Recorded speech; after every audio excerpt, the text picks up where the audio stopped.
அப்படிங்கிறப்போ ரொம்ப ஹாப்பியாக இருந்தது. அந்த 2 நடிகர்களும் பார்க்கும்போதே அவ்வளோ சந்தோஷமாக இருந்தது. ஆக்டர் கதிர் அவர்களையும் கலையரசன் அவர்களையும் மேடைக்கு அழைக்கிறேன். அடுத்தபடியாக உதயகுமார் அவர்களை மேடைக்கு அழைக்கிறேன்.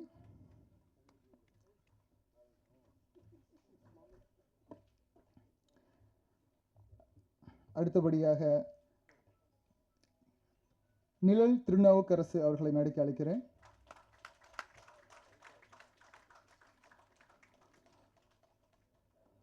ஜீவா பொன்னுசாமி அவர்களை மேடைக்கு அழைக்கிறேன்.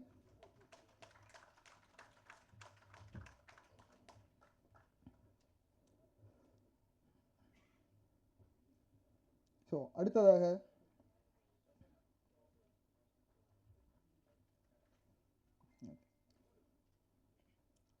இயக்குனர் சக்தி ராஜசேகரன் அவர்களை மேடைக்கு அழைக்கிறேன்.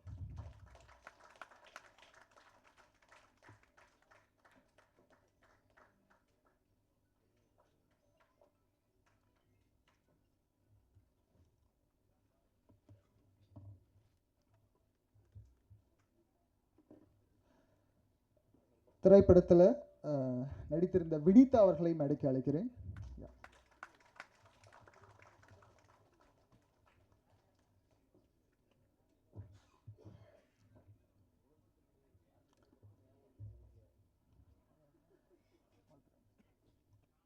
இது வாழ்த்துறைக்கான நேரம். இந்த வாழ்த்துறை வழங்குறதுக்கு எல்லாருமே ஒரு கலை மீது அன்பு கொண்ட காதலர்களாகவும் நண்பர்களாகவும் இந்த மேடையில் வீட்டிருக்கீங்க. உங்கள் எல்லாரையும் ஒன் செகண்ட் மறுபடியும் வணக்கம் சொல்லி வரவேற்றிருக்கிறேன். Thank you. And first I would like to கால்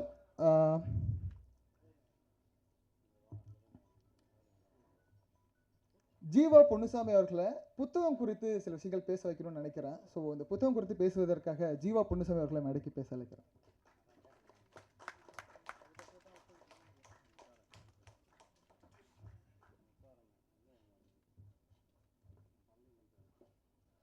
அனைவருக்கும் வணக்கம். மேடையில் வீட்டிற்கும் அனைவருக்கும் வந்திருக்கும் அனைவருக்கும் வணக்கம். மதயானை கூட்டம் விக்ரம் சுகுமாரன் அண்ணன் தான் பழக்கம் கூப்பிட்டு. எனக்கு அவருக்கும் அந்தளவுக்கு நெருங்கின பழக்கம் அப்படின்னு கேட்டிங்கன்னா அப்படிலாம் எதுவுமே இல்லை. நான் அவரை ஒரே ஒரு முறை தான் பார்த்துருக்குறேன். இது என்னை சுற்றி அந்த சர்க்கிளுக்கு தெரியும். அண்ணனுக்கு எனக்கு எந்த பழக்கமும் இல்லை, எந்த தொடர்பும் இல்லை. அந்த படம் மட்டும்தான் எனக்கும் அவருக்கும் பழக்கம். அந்த படம் எனக்குள்ளே ஏற்படுத்தின தாக்கம் தான் இந்த புத்தகத்தை எழுதுறதுக்கான ஒரு தூண்டுகோல். மற்ற திரைக்கதை புத்தகங்கள்லேருந்து இந்த புத்தகம் கொஞ்சம் முக்கியத்துவம் பெறணும் அப்படின்றதுக்காகவே ஒரு 6 மாத உழைப்பு, குறைஞ்சது ஒரு 300-400 தடவை இந்த படத்தை பார்த்துருப்போம். வெறும் இந்த படத்தை பார்த்து மட்டுமே ஸ்க்ரீன் டு ஸ்கிரிப்ட் ரிவர்ஸ் குரோனாலஜியில் இந்த புத்தகத்தை எழுதியிருக்கிறோம். முதல் முயற்சி. திரைக்கதை வசனம் மட்டும் இல்லாமல் நாட்டு வரையா, பட்ஜெட் வரையா, ஸ்கெடியூலிங் வரையா எல்லாமே உள்ளே இருக்கும் இந்த புத்தகத்துக்குள்ளே. புத்தகத்தை நீங்கள் வாங்கி பார்த்தீங்கன்னா தெரியும். சொல்வதற்கு ஒன்றுமில்லை. மதயானை கூட்டம் படம் மூலயமாக விக்ரம் சுகுமாரன் என்றைக்குமே நம்ம அந்த படைப்பு மூலயமா அவர் நிற்பார். படைப்பு பேசி கொண்டே இருக்கும். தலைமுறை தாண்டியும் படைப்பாளி இல்லாவிட்டாலும் படைப்பு பேசும். அதற்கு ஒரு சின்ன ஒரு என்னோட சிறு பங்களிப்பு அந்த புத்தகம் இருக்கும். வேறு என்ன சொல்கிறதுன்னு தெரில. எல்லாருமே பெரியவங்க இருக்காங்க, அவங்க பேசுவாங்க. புத்தகத்தை பற்றி நீங்கள் வாங்கி படிச்சுட்டு சொல்லுங்கள். 2 அதுக்கு சான்று தான் நினைக்கிறேன். அடுத்ததாக பேசுவதற்காக நிழல் திருநாவுக்கரசு அவர்களை மேடைக்கு பேச அழைக்கிறேன்.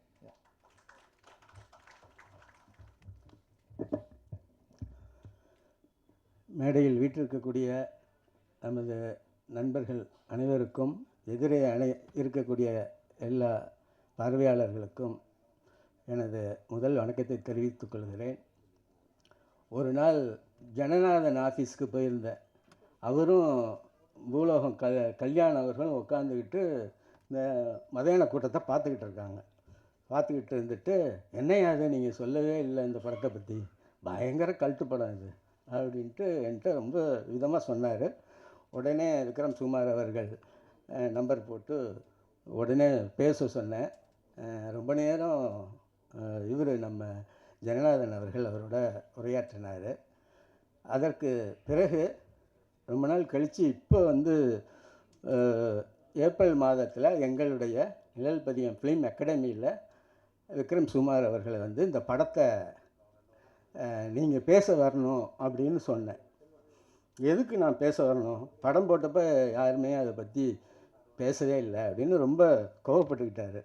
அப்போ சொன்னேன், உங்கள் படம் வந்து அமெரிக்காவில் மிச்சிகன் யூனிவர்சிட்டியில் பாடத்திட்டத்தில் இருக்குது அப்படின்னு சொன்னேன். அப்படியா அப்படின்னாரு. ஆமாங்க அப்படின்னு. உடனே நிஜமாக சொல்கிறீங்களான்னாரு. உடனே அமெரிக்காவுக்கு ஃபோன் பண்ணி சொர்ணவேல் அவரோட பேச வச்சோம். அப்போ அவர் வந்து சொன்னார், இந்த படம் வந்து ஒரு எத்னோகிராஃபி ஃபிலிம், இன வரைவியல் படம். தமிழில் கிட்டத்தட்ட 6000 படம் வந்திருக்கு, ஆனாலும் இந்த ஒரு படம் தான் ஒரு இன வரைவியல் படமாக இருக்குது அப்படின்னு சொன்னார். அதுக்கப்புறம் என்கிட்ட கேட்டார், இன வரைவியல்னால் என்னங்க அப்படின்னு. உங்கள் படத்தில் நீங்கள் எல்லாம் செஞ்சுருக்கிறீங்க, அதுதான் இன வரைவியல். ஒரு கூட்டத்தினுடைய ஞானஸ்தானம், அடுத்தது வந்து கல்யாணம், இறப்பு, மற்ற சடங்குகள்லாம் எப்படி நடக்குது அப்படிங்கிறத வச்சு விளக்குவது தான் வந்து எத்னோகிராஃபி ஃபிலிம். அது தமிழ்லேயே உங்கள் படத்துக்கு அமைஞ்சது ஒரு பெரிய விஷயம். அதே போல் கடைசியில் வந்து கதிர் அவர்களை வந்து வேலை ராமூர்த்தி அவர்கள் வந்து அந்த வளரியால் அடிப்பார். அந்த வளரியும் வந்து ஒரு இனக்குழுவனுடைய ஆயுதம். இதெல்லாம் ரொம்ப நுட்பமாக பயன்படுத்தியிருக்கிறீங்க, உண்மையாகவே சொல்கிறீங்களா அப்படின்னாரு. ஆமாங்க, இதுக்கு முன்னாடி இங்கிலீஷில் வந்து காட்ஃபாதர்னு ஒரு படம் வந்தது. அந்த படம் இத்தாலியிலேருந்து அமெரிக்கா போன ஒரு மாஃபியா கும்பல், அந்த கும்பல் அவங்களுடைய கல்ச்சர் எல்லாத்தையும் விவரித்து வந்தது. அதை தான் முதலாக திரைப்பட ஆய்வாளர்கள் ஒரு எத்னோகிராஃபி ஃபிலிம் அப்படின்னு சொல்லுவாங்க. அதற்கப்புறம் சிட்டி ஆஃப் காட் அப்படின்னுட்டு ஒரு பிரேசில் படம் வந்தது, நீங்கள்லாம் பார்த்துருப்பீங்க. அதை வந்து ஒயிட்ஸ் இருப்பாங்க, பிளாக்ஸ் வந்து ஊரை விட்டு வெளியில் இருப்பாங்க, அவங்களுக்கு கல்வி வேலைவாய்ப்பு எல்லாம் மறுக்கப்பட்டிருக்கும். அவங்க ட்ரக்ஸ் விற்கிறதையே ஒரு கல்ச்சராக மாற்றி ஒரு பெரிய துப்பாக்கி கலாச்சாரம் அவங்க நடந்துக்கிட்டு இருக்கும். இதெல்லாம் வந்து அந்த எத்னோகிராஃபி ஃபிலிமில் வந்து நிறைய வந்திருக்குங்க. அதில் தமிழில் வந்து ஒரு முழுமையாக சொல்லக்கூடிய அளவுக்கு இந்த படம் இருக்குது அப்படின்ட்டு நான் சொன்னேன்னா ரொம்ப மகிழ்ச்சியோடு வந்து கிட்டத்தட்ட ஒரு 3 மணி நேரம் மாணவர்களோட உரையாற்றி அவருக்கு அப்போது தான் ஒரு நம்ம ஏதோ ஒன்று செய்திருக்கிறோம், நான் ஏதோ ஒரு சினிமா தான் செஞ்சுருக்கேன் அப்படின்னு நினச்சேன், ஆனால் அதுக்கு இவ்வளோ ஒரு பெரிய வேல்யூ வரும்னு எனக்கு தெரியாதுங்க அப்படின்னு சொன்னார். அந்த படத்தை பற்றி நாங்கள் அன்னைக்கு முடிச்சுட்டு கிளம்புறப்ப சொன்னார், இந்த படத்தினுடைய ஸ்கிரிப்டை வந்து நீங்கள் கொண்டு வரணும் அப்படின்னு சொன்னார். உடனே சரி, அப்போ எனக்கு வந்து கால் வெளியே இருந்ததுனால ஜீவா பொன்னுச்சாமி வந்து நீங்கள் எழுதுங்க அப்படின்னு சொன்னேன். உடனே அவரும் வந்து ஒரு சாதாரண ஸ்கிரிப்ட் மாதிரி இந்த புக்கு இருக்காது. இந்த புத்தகம் பார்த்திங்கன்னா ஒரு ஃபிலிமை வந்து எப்படி தயாரிக்கிறாங்க, இந்த தயாரிப்புலேருந்து பின்னாடி அது மூலத்துக்கு போகிறது வரைக்கும் ஒவ்வொரு விஷயமும் பண்ணியிருப்பார். அதே போல் அந்த படத்தில் பணியாற்றிய தொழில்நுட்பக்காரங்க, கேமராமேன், ஸ்டண்ட்டு, ஒருத்தரை கூட விழலை. எல்லோரும் அவங்களுடைய அனுபவங்களை வந்து ரொம்ப திறம்பட சொல்லியிருக்கிறதும் பார்க்கலாம். படம் எல்லாருமே நீங்கள் பார்த்துருப்பீங்க. இதில் இருக்கக்கூடிய ஒவ்வொருத்தரும் அந்த கேரக்டராகவே வாழ்ந்துருக்கிறாங்க. கலையரசன், கதிர் அவர்கள், வேலை ராமூர்த்தி அண்ணன், அவங்களுடைய செவனம்மா, எனக்கு அவங்க பேரே தெரியாது, செவனம்மா தான் வரும் எப்போதுமே. அந்த மாதிரி அந்த கேரக்டராகவே மாறிட்டாங்க ஒவ்வொருத்தரும். இந்த மாதிரி வாழ்ந்த ஒரு படம் இன்றைக்கி வந்து யூரோப்லேயும் போகுது. யூரோப்லேயும் வந்து இப்போ சொர்ணவேல் அவர்கள் வந்து பிபிசிக்கு கிளாஸ் எடுக்கிறதுக்கு இருக்கிறாங்க. அங்கேயும் இந்த படத்தை கொண்டு போய் ஆங்கில மாணவர்களுக்கு வகுப்பு எடுப்பதற்காக இருக்காங்க. இதெல்லாம் வந்து நம்ம தமிழ் ஃபிலிம் வந்து அடுத்த கட்டமாக வேறு இடங்களுக்கு போகிற ஒரு பெரிய ஒரு வாய்ப்பை சொல்லி அமைகிறேன். வணக்கம். நினைவுகளை பகிர்ந்து கொண்டமைக்கு நன்றி. அடுத்தபடியாக இவர் பல படங்களில் ஒர்க் பண்ணியிருக்காங்க. இந்த படத்தில் ஒளிப்பொறியாளராக பணியாற்றியிருக்காங்க உதயகுமார் அவர்களை நினைவுகளை பகிர்ந்து கொள்வதற்காக அழைக்கிறேன்.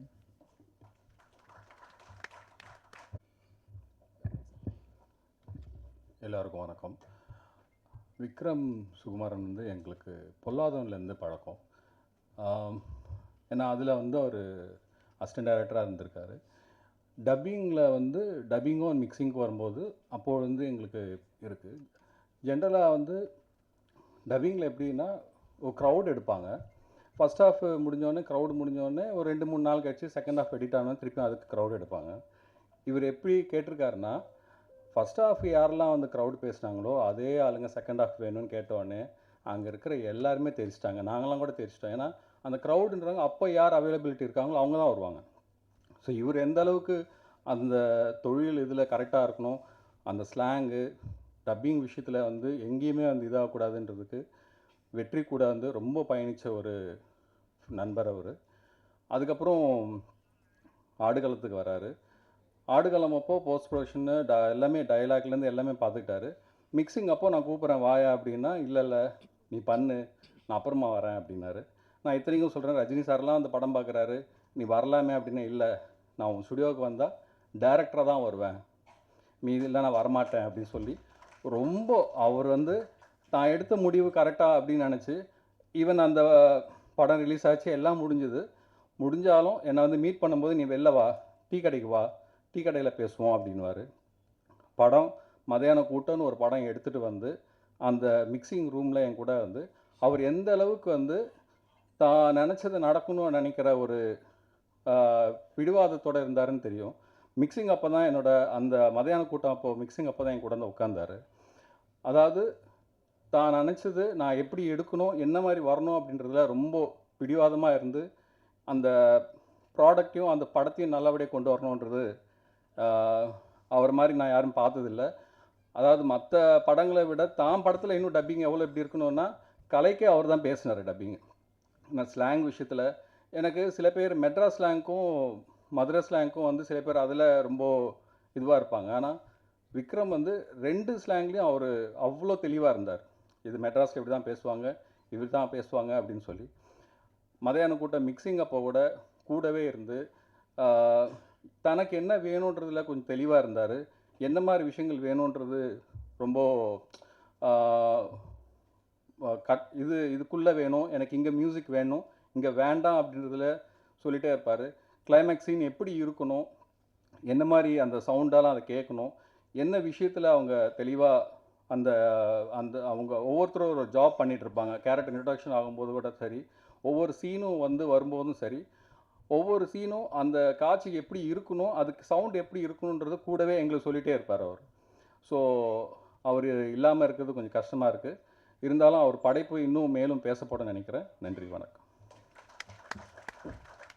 Thank you sir, thank you for sharing lot of informations about him.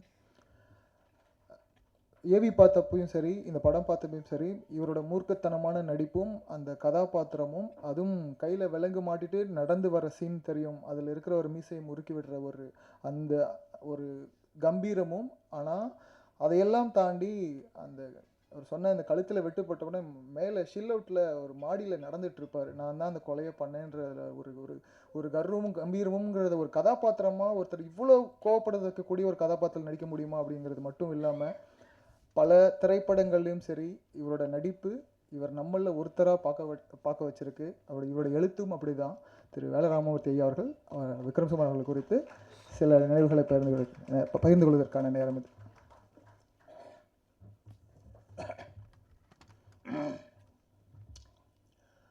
1978 வருஷம் எங்கள் அப்பா இறந்தார். 2018 வருஷம் 40 வருஷம் கழிச்சு எங்கள் அம்மா இறந்தாங்க. 2025 விக்ரம் சுகுமார் இறந்திருக்காரு. எப்படி என்னுடைய தாய் தகப்பனை நான் நினைவுறுவனோ அதுபோல் தான் எனக்கு விதை போட்ட நீர் ஊற்றிய நான் அவருடைய 2016 வருஷம் நான் கிடாரி ஷூட்டிங்கில் இருக்கேன் கோயில்பட்டியில். ஏப்ரல் 12 அவர் பிறந்த நாள் அன்றைக்கி அங்கேருந்து அவருக்கு ஒரு இது போட்டேன், பதிவு போட்டேன். இன்று நான் உண்ணும் ஒவ்வொரு சினிமா படுக்கையிலும் விக்ரம் சுகுமாரன் பெயர் எழுதப்பட்டிருக்கிறது. அப்படி எங்கள் அப்பாவை பற்றி நான் என்ன பேசிட முடியும், எவ்வளோ பேச முடியும், எங்கள் அம்மாவை பற்றி நான் எவ்வளோ பேச முடியும். அது மாதிரி தான் விக்ரம் சுகுமாரனை பற்றி அவ்வளோ பேசும், மலையாளி கூட்டத்தை பற்றி அவ்வளோ பேசும். என்னுடைய முதல் படமாக February 1ஆம் தேதி 2013 வருஷம் February 1ஆம் தேதி முதல் நாள் நான் ஜிவி பிரகாஷ் எல்லாம் குத்துவிளக்கு ஏற்றலாம் குன்னூரில் தேனியில். அன்றைக்கி எனக்கு பிறந்த நாள். நான் மறந்துட்டேன். ஃபேஸ்புக்கில் பார்த்துட்டு விக்ரம் சுகுமாரன் ஒரு பெரிய ஏற்பாட்டை பண்ணி கேக்கு வெட்ட வச்சு மாலைகளை போட்டு ஷால் போட்டு அன்னைக்கு தான் நான் முதல்ல ஃபஸ்ட்டு டே ஷூட்டு 61வது வயசு எனக்கு இருந்தேன்னா. எல்லோரும் சொல்லுவாங்க சினிமா அந்த கேமரா ஃபியர் அப்படி இப்படின்னா பொதுவாக எல்லோரும் சொல்கிறது உண்டு. எனக்கு அது இல்லை. காரணம் என்னென்னா, விக்ரம் என்னை நடிக்க விடலை. நான் நடக்கிறத ரசித்து எடுத்தார். நான் என்னுடைய ஒவ்வொரு அசைவுமே அப்படி பதிவு பண்ணார். அதை அப்படி செய்யுங்க சார், இப்படி செய்யுங்க சொன்னதே இல்லை எனக்கு மட்டும். என்னை ரசித்து எடுத்தார். அதனால் எல்லோரும் சொல்லுவாங்க மலையாள கூடத்தில் நான் வாழ்ந்தேன். இது முதல் நாள் போகிறோம், தேனி கூப்பிட்டு விட்டா நான் முடியெல்லாம் நிறைய வச்சுருந்தேன். ஒரு ஆஃபீஸு மாடியில் ஆஃபீஸு கதையை சொன்னார். கதையை சொல்லிவிட்டு, சார் கொஞ்சம் முடியை வெட்டிக்கலாமா சார்? சரி வெட்டிக்கலாம். அங்கே லோக்கலில் அங்கே ஒரு இதை கூட்டிகிட்டு வந்தார் முடி வெட்டுறவரை. நான் இங்கேருந்து சென்னையிலேருந்து போன அலுப்பில் போய் சேரில் உட்காந்து தூங்கிட்டேன். தூங்குனா போட்டு வெட்டிக்கிட்டு இருக்காரு. கடைசியில் நான் தூங்கிக்கிட்டே இருக்கேன். அவர் என் காதில் விழுந்துருமுன்னு இன்னும்னு பின்னாடின்னு சொல்லிக்கிட்டு இருந்தாராம். ஒட்டை அடிச்சுட்டாங்க. முடிஞ்சு சார் பாருங்கள் சார், நான் கண்ணாடியை கொடுத்தா. சரி, கண்ணாடியை கொடுத்தா மொட்டை அடிச்சுட்டாங்க. நான் ஏற்கனவே உங்களுக்கு எல்லாருக்கும் நல்லா தெரியும், தமிழ்நாட்டு எழுத்தாளர்களுக்கு வீட்டில் எவ்வளோ மரியாதை இருக்கும். இல்லை போய் சொல்லலாம் போய் போட்டு சுற்றிக்கிட்டே அலைகிறாரு. எல்லா வீட்லேயும் எழுத்தாளர்களுக்கு அவ்வளோ மரியாதை. ஏன்னா வருமானம் பிள்ளைல. இப்போ என்னையா இப்படி ஒட்டை வெட்டிவிட்டியா, நான் வீட்டுக்கு போனால் கஞ்சி கிடைக்காதியா அப்படிங்கிறேன். சார் ஃப்ரேமில் பாருங்கள் சார் அப்படிங்கிறார். முடியை வெட்டிட்டு கூட்டிகிட்டு போகிறாரு அந்த குன்னூர். அந்த ஷூட்டுக்கு 2 நாளைக்கு முன்னாடி ஒரு டெஸ்ட் ஷூட் மாதிரி. அங்கே போய் கையில் வேல்கம்பை கொடுத்து அந்த வேட்டியில் கட்ட விட்டு தெருவிலேயே நடந்து வர சொல்கிறார். சொல்ல செய்கிறேன் நான். ஷூட்டை ஆரம்பித்தா 1 நாள் ஆகிருக்கு, 2 நாள் ஆகிருக்கு. அந்த குன்னூரில் ஒரு பெரிய வீட்டில் கீழே ஷூட் போய்கிட்டு இருக்கு. எனக்கு முடிஞ்சு நான் மேலே உட்காந்துருக்கேன். ஒரு ரூமு தனியாக உட்காந்துருக்கேன். யாருமே இல்லை. ஒரு சேர் கிடஞ்சி உட்காந்துருக்கேன். நான் முடிவு பண்ணிவிட்டேன் 2-3 நாளே சினிமா நமக்கு ஒத்து வராது. ஏன்னா இது வேறு மாதிரி இருக்குது. 3 வகையான சாப்பாடை போடுறேன் அப்படின்ட்டு கிளம்பிட வேண்டியதான் அப்படின்னு நானாக முடிவு பண்ணிவிட்டு சேரில் போய் உட்காந்துருக்கேன். தனியாக உட்காந்துருக்கேன். சாயங்காலம் சொல்லிவிட்டு கிளம்பிடுவோம். ஜெமினி கணேசன் சுருளிராஜனும் பண்ண டைரக்டர் இளவரசன் என் மகனாக நடிக்கிறார் அந்த படத்தில். அவர் தச்சியில் மேலே ஏறி வந்தார். வந்தால் என்ன சார் தனியாக உட்காந்துருக்கீங்க? இல்லை இளவரசு, எனக்கு ஒத்து வரல சினிமா, நான் கிளம்ப போகிறேன். டைரக்டர்கிட்ட சொல்லிட்டு போகிறதா சொல்லாமல் போகிறதா யோசிச்சுக்கிட்டு கேட்டார். அவர் தயங்கி சொன்னார், சார் 20 வருஷத்துக்கு மேலே நாங்கள் சினிமாவில் இருக்கிறோம். இத்தனை வருஷம் இருக்கோம், எங்கேயாவது ஓரஞ்சாரம் தான் நின்றுருக்கோம். உங்களுக்கு இவ்வளோ பெரிய கேரக்டர் கிடச்சிருக்கு சார். மட்டும் படம் முடிஞ்சு வரட்டு சார். நீங்கள் உங்கள் பேர் எங்கே நிற்கும் பாருங்கள் சார். கொஞ்சம் தயவுசெய்து கொஞ்சம் பொறுமையாக இருங்க சார் அப்படிங்கிறார். நான் அவர் சொல்கிற அரையும் குறையுமா வாங்கிட்டு என்னடா அப்படின்னு உட்காந்துருக்கேன். என்னமோ தெரியல, அவர் சொன்ன விஷயங்கள் ஏதோ மனசுக்குள்ளே இறங்கி அன்றைக்கி கம்முன்னு உட்காந்துட்டேன். வந்து அவர் போகுது போச்சுன்னா வந்து நின்றுச்சு. எல்லாம் பார்த்தோமே, அப்படி கொண்டு நிறுத்துச்சு. நேஷனல் அவார்டு ஃபைனல் ரவுண்டில் ஒன்று நிறுத்தினேன். மலையாள கூட்டில் அந்த கேரக்டர் கொண்டு நேஷனல் ஃபைனல் ரவுண்டில் இருக்குன்னு டெல்லியிலேருந்து நிருப்பமான ஒரு லேடி ஃபோன் பண்ணுது. 18ஆம் தேதி அனௌன்ஸ் பண்ண போகிறோம் அப்படின்னு 16ஆம் தேதி ஃபோன் வரும். வெளியே சொல்லிடாது இன்னும். எனக்கு இல்லை, டைரக்டருக்கு ப்ரொடியூசருக்கு வந்திருக்கும் நினைக்கிறேன்.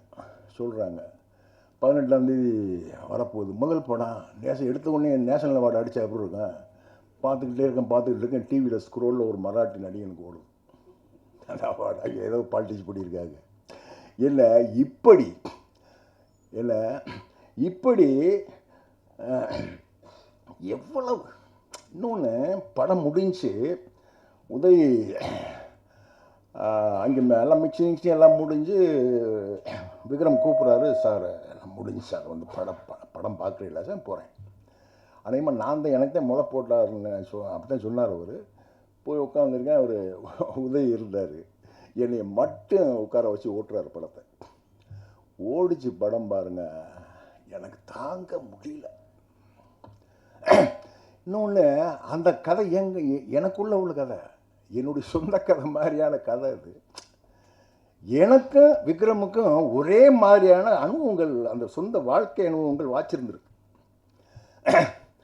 படம் முடியுது, விஜயம்மா அப்படியே அழுததை பார்த்துட்டு எனக்கு தாங்கலை. வந்து என்ன சார் முடிஞ்சு, நான் அழுதுகிட்டே இருக்கேன், விக்ரம் உள்ள வர்றாரு, என்ன சார் கெட்டி பிடிச்சிட்டு ஒரே அழு. அப்படி என்னை வந்து கொண்டு இழுத்து விட்ட. அடுத்தடுத்து அவர் போட்ட விழுவாங்க. அவர் கொடுத்தார அப்படி இருந்தான். அப்படியே வாட்ச் வந்துச்சு. நம்ம வந்து இந்த இடத்துக்கு நம்ம நின்றுருக்கோம். இந்த விக்ரம் சுகுமாரன், பாலாவும் நானும் பல வருஷம் வேறு ஒரு விஷயமா, தாரப்பட்ட விஷயமா, வேறு விஷயமா அடிக்கடி டெய்லி சந்திப்போம். ஒரு 4 வருஷம் டெய்லி சந்திக்கிற பழக்கம் இருந்தது. அந்த சந்திப்பில் ஒரு 15 தடவையாவது பாலா சொல்லியிருப்பார், அண்ணே மலையான கூட்டம் டைரக்ட் மிரட்டிட்டான்னு ஒரு 15 தடவை சொல்லியிருக்காரு. அப்படி ஒரு உண்மையிலேயே இப்போ திருநாகரை சொன்ன மாதிரி இது எங்கெங்கேயோ உலகம் முழுக்க ஒரு பாடமாக வைக்கப்பட வேண்டிய ஒரு படம். அந்த படம் எனக்கு முதல் படமாக, என்னுடைய சினிமா வாழ்க்கையின் அடித்தளமாக, முதல் விதையாக விழுந்த இந்த படம். இயக்குனர் விக்ரம் சுகுமாரன் எவ்வளவோ இருக்குது எங்களுக்குள்ள, எவ்வளவோ அவரை பற்றி பேசலாம், எல்லாரும் பேச வேண்டியதெல்லாம் இருக்குது. அவருடைய இன்னும் வாழ்ந்திருக்கணும். இல்லை, எங்கள் அம்மாவும் இத்தனை வருஷம் இருந்திருக்கணும், எங்கள் ஐயாவும் இத்தனை வருஷம் இருந்தே இருக்கணும், விக்ரம் சுகுமாரன் இருந்தே இருக்கணும். போயிட்டாங்க.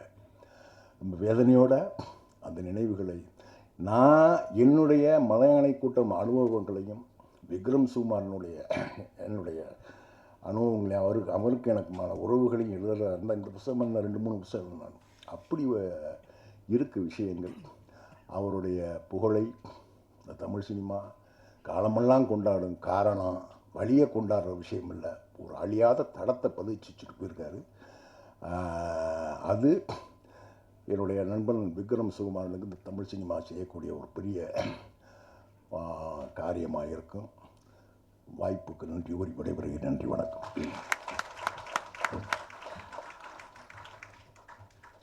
அருமையான நினைவுகளை பகிர்ந்துக்கணும் சார்.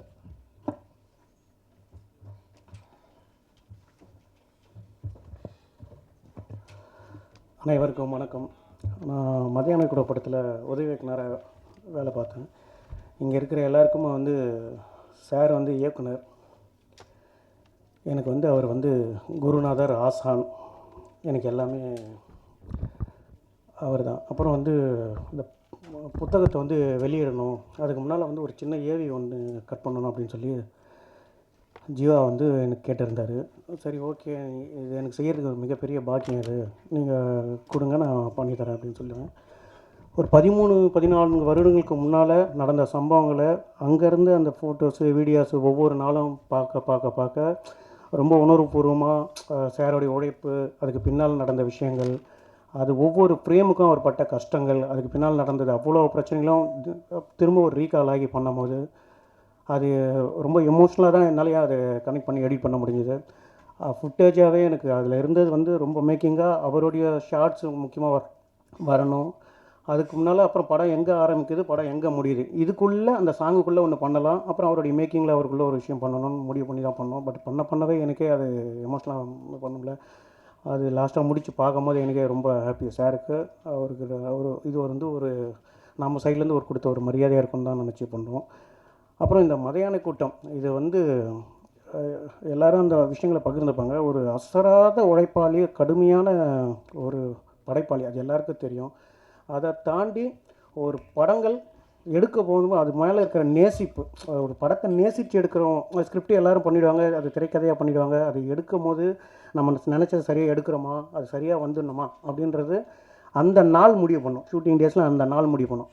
தினம் ஒரு பிரச்சனை, தினம் ஒரு விஷயம், அது ஷூட்டிங்கை தாண்டி நிறைய இருக்கும். ஆனால் அதெல்லாம் தாண்டி தனக்கு என்ன தேவை, அந்த கட்டத்துக்குள்ளே என்ன வரணுன்றதுல ரொம்ப உறுதியாக இருந்த ஒரு மனிதர், அதுக்காக எந்த எக்ஸ்ட்ரீமுக்கும் போகிற ஒரு மனிதர், அதுக்குள்ளே எல்லாரையும் என்ன பிரச்சனை இருந்தாலும் ஆர்டிஸ்ட்டுக்குள்ளே யாருக்குமே மனநிலையாக எந்த விஷயத்துக்குள்ளேயே கொண்டு போகாமல் எல்லாத்தையும் அவருக்குள்ளே வச்சுட்டு ஃப்ரேமுக்கு என்ன தேவைன்றதுல அவ்வளோ போராடமாக அவ்வளோ ரொம்ப சிறப்பாக பண்ணார். அப்படி அவருடைய உழைப்புக்குள்ளே கற்றுக்கிட்ட நிறைய விஷயங்களில் இன்றைக்கும் அடுத்தடுத்து படங்கள் பண்ணும்போது கூட அவருடைய தாக்கம் இல்லாமல் பண்ண முடியாது. அவர் மிக சிறந்த மனிதராக மட்டும் இல்லாமல் மிக சிறந்த படைப்பாளியாகவும் அவர் என்றைக்கும் எனக்குள்ளே இருந்துகிட்டே இருப்பார். அப்புறம் இந்த மதியானை கூட்டம், இந்த பேரை சொல்லும் போது எப்போவுமே ஒரு எமோஷனல் இருந்துகிட்டே இருக்கும். ஏன்னா இது காலத்துக்கு அழியாத ஒரு கல்ட்டு. ஏன் அப்படின்னா இந்த படங்கள் கிட்டத்தட்ட இது ஒர்க் பண்ணும்போது ஒரு ஷெடியூலோடைய பிளானிங் அது தினம் மாறிட்டே இருக்கும். ஒரு அசிஸ்டன்ட் அது ஒர்க் பண்ணும்போது அது முன்னால் நம்ம இன்றைக்கி என்ன எடுக்க போகிறோன்றது நமக்கு வரும்போது தான் அதை அந்த பிளான் பண்ண முடியும். அப்போ முன்னால் ஒர்க் பண்ண நிறைய பேர் ஒர்க் பண்ணிகிட்டு இருந்தாங்க. அப்போ அது வேலை பார்க்கும்போது நமக்கு என்ன ஷெடியூல் என்ன எடுக்க போகிறோன்னு ஒரு விஷயங்கள் வந்துகிட்டே இருக்கும். அது காலையில் மட்டும்தான் தெரியும். காலையில் வரும்போது அது நமக்கு தெரியும், அது என்ன செய்ய போகிறோம், அதை என்ன செய்ய போகிறோம், அதுக்குள்ளே என்ன வேணும், என்ன தேவை அப்படின்ற ஒரு விஷயங்கள் வரும். இந்த கன்ஃபியூஸ்களே ஒரு கிட்டத்தட்ட எனக்கு தெரிஞ்ச ஒரு 13-14 உதவி இயக்குனர்கள் வந்து போயிட்டாங்க. அவங்களால அதுக்குள்ளே இருக்கவே முடியல. எனக்கு டே ஒன்லேயே தெரிஞ்சிச்சு இந்த படம் சாதாரண படம் இல்லை, எக்காரணத்தை கொண்டும் இதை நம்ம மிஸ் பண்ணிடக்கூடாது, இது நம்ம வேலை பார்க்கணும். ஏன்னா இது கல்ட்டு கிளாசிக்காக மாறும். அந்த படங்கள் இதை முடிய போகும்போது இந்த படம் கண்டிப்பாக வந்து ஒரு தேசிய விருதுக்கு தகுதியான ஒரு படம்னு டே ஒன்லேயே எனக்கு தெரிஞ்சிடுச்சு. இது எக்காரணத்தை கொண்டு விடக்கூடாது. எவ்வளோ பிரச்சனை போராட்டங்கள் இருந்தாலும் அதுக்குள்ளே இருந்து என்னால் முடிஞ்ச அளவுக்கு அந்த படத்துக்குள்ளே அவ்வளோ சப்போர்ட்டாக அவ்வளோ ஒர்க் பண்ணியிருக்கேன். வேலை சார் சொன்ன மாதிரி இந்த படங்கள் நேஷனல் அவார்டுக்கு போகும்போது கட்டாயம் இந்த படம் ஒரு குறைஞ்சபட்சம் ஒரு 2 தேசிய விருதாக எடுத்துருன்னு நாங்களும் ரொம்ப உறுதியாக நம்பினோம். அவருக்கு தெரியும்னு நினைக்கிறேன். தெரியாத இன்னொரு விஷயம், இந்த படத்துக்குள்ளே நேஷனல் அவார்டுக்கு சாரோடைய பேர் வந்தது பெஸ்ட் டெபியூட் டைரக்டராக. அது உறுதியாக வந்துடும்னு 18ஆம் தேதி வேலை செய்கிற மாதிரி ஆவலாக காத்துட்டு இருந்ததில் ஒருத்தன் நானும் தான். அது கடைசி நேரத்தில் வந்து ஃபண்ட்ரி டைரக்டர் நாகராஜ் மஞ்சுளா சாருக்கு வந்துருச்சு. அப்புறம் சாருக்கு அந்த தேசிய விருது கிட்டத்தில் வந்து போயிடுச்சு அப்படின்னு ஒரு சின்ன வருத்தம் இருந்துகிட்டே இருந்தது. பட் ஆனால் அவருக்கு இன்னொரு ஆசை இருந்தது, இந்த புத்தகம் வந்து அவருடைய மதியான குடும்பம் வந்து படத்தை திரைக்கதையாக புத்தகமாக பண்ணணுன்ட்டு. அதை கிட்டத்தட்ட அந்த ப்ராசஸ் ஆரம்பிக்கும் போது தான் சாரோடைய இறப்பு செய்தி வந்து அது மிகப்பெரிய ஒரு பெரிய வருத்தத்தை எல்லாருக்கும் ஏற்படுத்தியிருக்கோம். பட் அவருடைய ஞாபகமாக இதை வந்து ப்ராசஸ் எடுத்து இதுக்குள்ளே வந்ததற்கு ஜீவா அவர்களுக்கு வந்து மிகப்பெரிய நன்றி. அப்புறம் அண்ணன் கார்த்திக் துரையனுக்கு மிகப்பெரிய நன்றி. அது எவ்வளோ நன்றி சொன்னாலும் இது பத்தாது. ஏன்னா ஒரு இறந்தவருக்கு ஒரு மறைந்தவருக்கு ஒருத்தருக்கு செய்யும் போது அவர் தெரியவும் போகிறதில்ல, அதை யாரும் செய்யணும்னு நினைக்கிறது இல்லை. பட் ஆனால் இந்த படத்துக்கும் ஒரு படைப்பாளிக்காக அவருக்கு செஞ்ச மிகப்பெரிய மரியாதை, அது காலத்துக்கும் அவருக்கு இது பெரிய பிளஸ்ஸிங்கு. சாருக்கு மிகப்பெரிய அவர் சந்தோஷத்தை ஏற்படுத்துன்னு நம்புகிறேன். ரொம்ப நன்றி வந்ததுக்கு. அடுத்து தேங்க்ஸ். உங்களோட குருநாதரை பற்றி பல நினைவுகளை பகிர்ந்து கொண்டமைக்கு நன்றி. அடுத்ததாக செவனம்மா, இந்த படத்தோட அந்த ஒரு அழுகை போதும் இவங்க கதாபாத்திரமாக எப்படி வாழ்ந்தாங்கிறதுக்கு. அது மட்டும் இல்லை, பல திரைப்படங்களில் பல வருடங்களாக தொடர்ந்து நல்ல சினிமாக்களில் நல்ல கதாபாத்திரங்களை நடிச்சிட்டு இருக்காங்க. இந்த நேரத்தில் மதியானை கூட்டம் உங்களுக்கு கொடுத்த ஒரு வரவேற்பு, உங்கள் நடிப்புக்கு கிடைத்த ஒரு வரவேற்பு, அங்கீகாரம், அதெல்லாம் வந்து உங்களுக்கு நீங்காத நினைவுகளாக இருக்கும். ஸோ நினைவுகளை பகிர்வதற்கான நேரம்.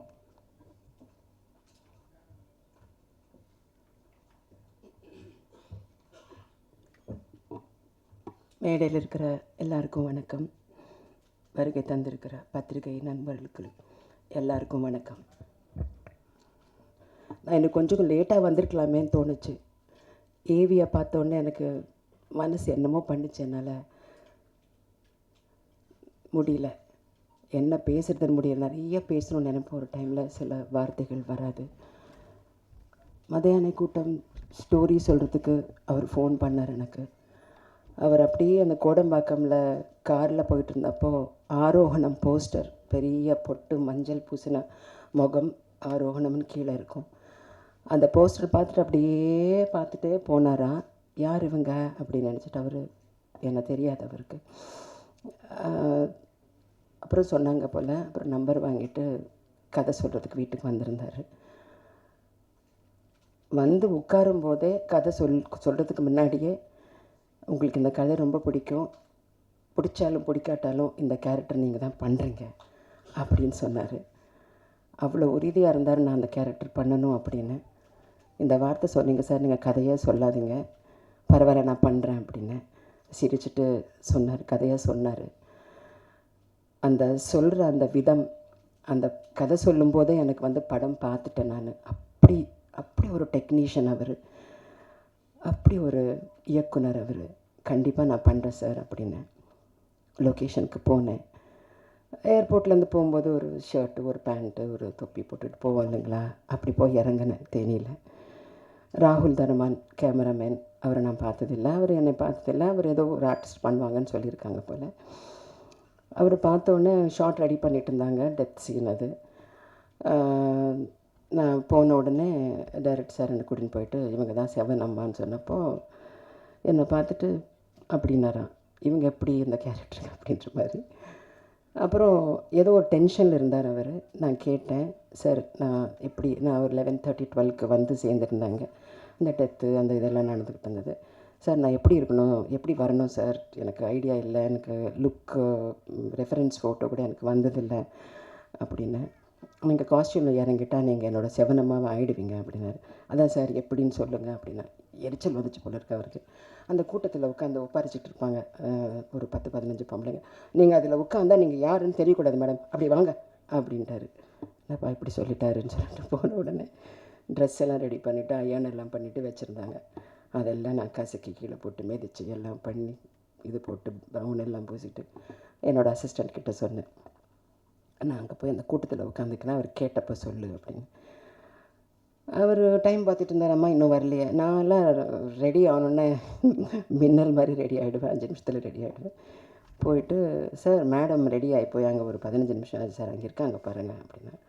கூட்டத்தில் பார்த்துட்டு என்ன அப்படியே கேமராமேன் இறங்கி வந்துட்டு எப்படி ட்ரான்ஸ்ஃபார்ம் ஆகுனீங்க அப்படின்னு சொல்லி என்னை ரொம்ப பாராட்டினாங்க. அதெல்லாம் காதில் ஒழிச்சிக்கிட்டு இருந்தது இந்த ஏவியை பார்க்கும்போது.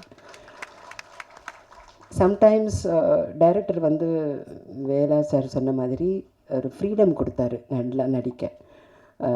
அதாவது நடிக்கக்கூடாது, வாழணும் அப்படிங்கிற ஒரு இதில் நீங்கள் என்ன பண்ணுறீங்களோ பண்ணுங்கள் மேடம், எனக்கு எவ்ரிதிங் இஸ் ஓகே அப்படி. நான் ரொம்ப மெனக்கெடுறது லுக்குக்கு நான் மெனக்கெடுவேன் எப்போவுமே. நான் நடிக்கிறது ஒரு 10% தான், 90% வந்து எனக்கு அவுட்லுக்கு நான் ரெடி பண்ணிப்பேன். அதுதான் ஒரு ஏமாத்தல் நான் பண்ணுறது. ஸோ அப்படி அதுக்கப்புறம் அந்த படம் வந்து நான் ஒரு தேசிய விருது வரும்ன்ட்டு எதிர்பார்த்தேன். நல்ல படம், ஏன்னா அது கல்ச்சர் பேஸ்ட் சப்ஜெக்ட். உலகத்துக்கு தெரியணும் இப்படி ஒரு கல்ச்சர், இப்படி ஒரு நிகழ்வுகள் எல்லாம் நடக்கக்கூடும் அப்படிங்கிறதெல்லாம் மக்களுக்கு தெரியணும், உலகத்துக்கு தெரியணும். நானும் கேள்விப்பட்டேன் நேஷ்னல் அவார்ட்ஸுக்கு இது போயிருந்தது அப்படின்னு. கண்டிப்பாக இது பெஸ்ட்டு ஃபிலிமாவது வரும், பெஸ்ட் இயக்குனர் காம்படிட்டிவ், பெஸ்ட்டு ஃபிலிமாக இது வந்து இல்லைன்னு சொல்லவே முடியாது, இது கண்டிப்பாக தேர்ந்தெடுப்பாங்கன்னு எதிர்பார்த்து நான் ரொம்ப டிசப்பாயிண்ட் ஆனேன். இன்னைக்கு வந்து எனக்கு ரொம்ப திருப்தியாக இருக்குது. இப்படி எல்லோரும் பேசும்போது சமீப காலத்தில் பாலா சார் வந்து ஒரு ஆடியோ லான்ச்சில் என்னை பற்றி, நான் உங்களோட ரசிகன் மேடம், மதையான கூட்டம் அப்படின்னு சொல்லிட்டு அது சொல்லும்போது எனக்கு கண்ணில் தண்ணி, எனக்கு விக்ரம் சார் தான் எனக்கு ஞாபகம் வந்தார். I was so overwhelmed. அந்த தாய்க்கு அம்மா அன்பு வணக்கம், உங்களுக்கு இப்படி ஒரு பிள்ளைய பெற்றீங்க, நீங்கள் ரொம்ப பெருமைப்படணும் அப்படின்ட்டு உங்ககிட்ட சொல்லவா, இல்லை இந்த பிள்ளைய தொலைச்சிட்டு பறி கொடுத்து இப்படி உட்காந்துருக்கீங்க ஆறுதல் சொல்லவான்னு எனக்கு புரியல. எனக்கு ஒரு தாயாக நான் இங்கே பேசிகிட்டு இருக்கேன், ஒரு நடிகை விஜய் சந்திரசேகர் கிடையாது. ஒரு தாயாக எனக்கு என்னமோ பண்ணிச்சு அந்த ஏவி பார்க்கும்போது. நான் ஏன்பா வந்தேன், நான் லேட்டாக வந்திருக்கலாமேன்னு தோணுச்சு. I didn't want to see that. அப்படி ஒரு ரொம்ப ஹெவி ஆகிடுச்சு எனக்கு காலையில் நேற்றுக்குலேருந்து கொஞ்சம் உடம்பு சரியில்லாமல் இருந்தேன். ஒரு ஃப்ளூ நேசல் வாய்ஸோடு இருக்கேன். இப்போது வர முடியாதோன்னு நினச்சேன், ஆம்புலன்ஸ்லாவது போயிடணும் இந்த கூட்டத்துக்கு அப்படின்னு சொல்லிட்டு நான் முடிவு பண்ணிவிட்டு இங்கே I wanted to see all of us. அதில் நடித்த அத்தனை பேர் அங்கே உட்காந்துருக்கோம் பாருங்கள். அவர் மேலே எவ்வளோ அன்பு மரியாதை, எப்படியாவது வந்துடணும்னு சொல்லிட்டு ஒவ்வொருத்தரும் வந்து இங்கே உட்காந்துருக்கிறது பார்க்கும்போது, அவர் உயிரோடு இருக்கும்போது செலிப்ரேட் பண்ணலையே அவரை அப்படிங்கிறது ஒரு கோபமும் வருது. போனதுக்கப்புறம் இப்படி நம்ம வந்து இல்லட்டாலும் எங்களுக்கு வந்து எப்போவுமே அவர் வந்து இஸ் லைக் எல்லாருக்குமே வாழ்க்கை கிடச்சிருக்கு. எனக்கும் மதையான கூட்டம் அப்படின்ட்டு எங்கே போனாலும் அதை பற்றி தான் பேசுகிறாங்க. எஸ்பெஷலி மதுரைக்கெல்லாம் போனால் என்னை வந்து அந்த ஒரு செவனம்மாவே என்னை பார்த்துட்ருக்கேன். என்னை கூப்பிடுறதும் செவனம்மா தான் சார் சொன்ன மாதிரி, நீங்கள் சொன்ன மாதிரி. ஸோ அந்த மாதிரி தான் என்னை வந்து தயார் பண்ணார் அவர். சச் அ ஒண்டர்ஃபுல் டெக்னீஷியன் இருந்திருக்கணும். இன்னமும் நிறைய கனவுகள் இருந்தது. இந்த இது முடித்த உடனே ஒரு 7-8 வருஷம் கேப் வந்துச்சு. அதுக்கப்புறம் அந்த வைரமுத்து சாரோட பாடல்கள் ஒன்று பண்ணணும் மேடம், எனக்காக நீங்கள் பண்ணுறீங்களா, மதுரையில் 2 நாள் தான், ரொம்ப பட்ஜெட்டாக பண்ணிகிட்ருக்கோம் அப்படின்னாரு. நான் ஒன்றும் பேசலை, நான் வந்துடுறேங்க என்னமோ பண்ணுங்க அப்படின்னு சொல்லிட்டு நான் போயிட்டேன். அங்கே உட்காந்து சொல்லிட்டு இருந்தார் என்கிட்ட, அம்மா நான் வந்து இன்னும் ஒரு 6 மாதத்தில் நான் ஒரு சப்ஜெக்டோட வருவேன், உங்களுக்கு நான் தேசிய விருது வாங்கி கொடுக்கணும், அது வாங்கி கொடுக்காம நான் ஓய மாட்டேன்னார். அப்போ நான் சொன்னேன், எந்த அவார்டுக்காகவும் நான் எப்போவுமே உழைக்க மாட்டேங்க, நான் உழைக்கிறது ஒரு 2 பேருக்காக, பணம் போட்டு படம் பண்ணுற அந்த தயாரிப்பாளருக்கும் உசுரை கொடுத்து உருவாக்குன அந்த இயக்குனருக்கும், அவங்க 2 பேருக்காக தான் நான் ஒர்க் பண்ணுவேன், எப்போவுமே ஒர்க் பண்ணுவேன், அது போதுங்க எனக்கு. இப்போ நடுவில் பாலா சார் பேசினது, மிஷ்கின் சார் ஒரு தடவை இதை பற்றி பேசினார், இப்படி பேசுகிறாங்க பாருங்கள், அதுதாங்க அவார்ட்ஸ், அதுதான் என்னோடய அவார்ட்ஸ். எத்தனை பேர் ஒவ்வொரு ரிவ்யூவும் நீங்கள் மதியான கூட்டத்தை பற்றி எழுதினவங்க பத்திரிகை நண்பர்களுக்கு எல்லாருக்குமே நான் இன்றைக்கி நிறைய நன்றி சொல்லணும். ஒவ்வொரு வரியும் அப்படியே முத்து முத்தாக என்னை பற்றி, படத்தை பற்றி, டைரக்டர் பற்றி எழுதுனீங்க. I thank you so much for this. அதுதான் மதியான கூட்டம் அப்படிங்கிற அது அந்த நிலச்சி நின்னதே உங்களோட எழுத்துக்கு தான். கண்டிப்பாக அது எனக்கு என்ன பேசுகிறதுன்னு தெரியலங்க. எனக்கு I wish you was here. இப்போது இன்றைக்கி தான் அவரோட ஆத்மா திருப்தியாக இருக்கும்னு நினைக்கிறேன். எனக்கு ரொம்ப திருப்தியாக இருக்குது. அம்மா பார்க்கும்போது எனக்கு அவ்வளோ திருப்தியாக இருக்குது. அம்மா, we are all there for you. சரிங்களா? பிள்ளைய யாரும் மறக்க மாட்டாங்க. விக்ரம் சுகுமாரன் எப்போ நிலச்சி நிற்பார். மதியான கூட்டம் வந்து ஒரு 1000 படங்களுக்கு எடுத்த சமம் அது கண்டிப்பாக அவரோட லைஃப்லேயே. Thank you all so much. அன்புக்கு வணக்கம். எனக்கு வேறு என்ன பேசுகிறதுன்னு தெரியல. நன்றி. தேங்க்யூ.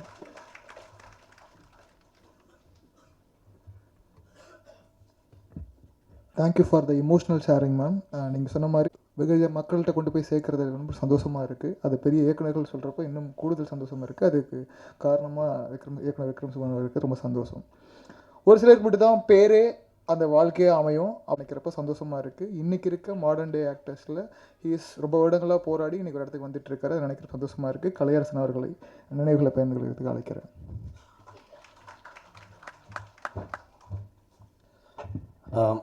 எல்லாருக்கும் வணக்கம்.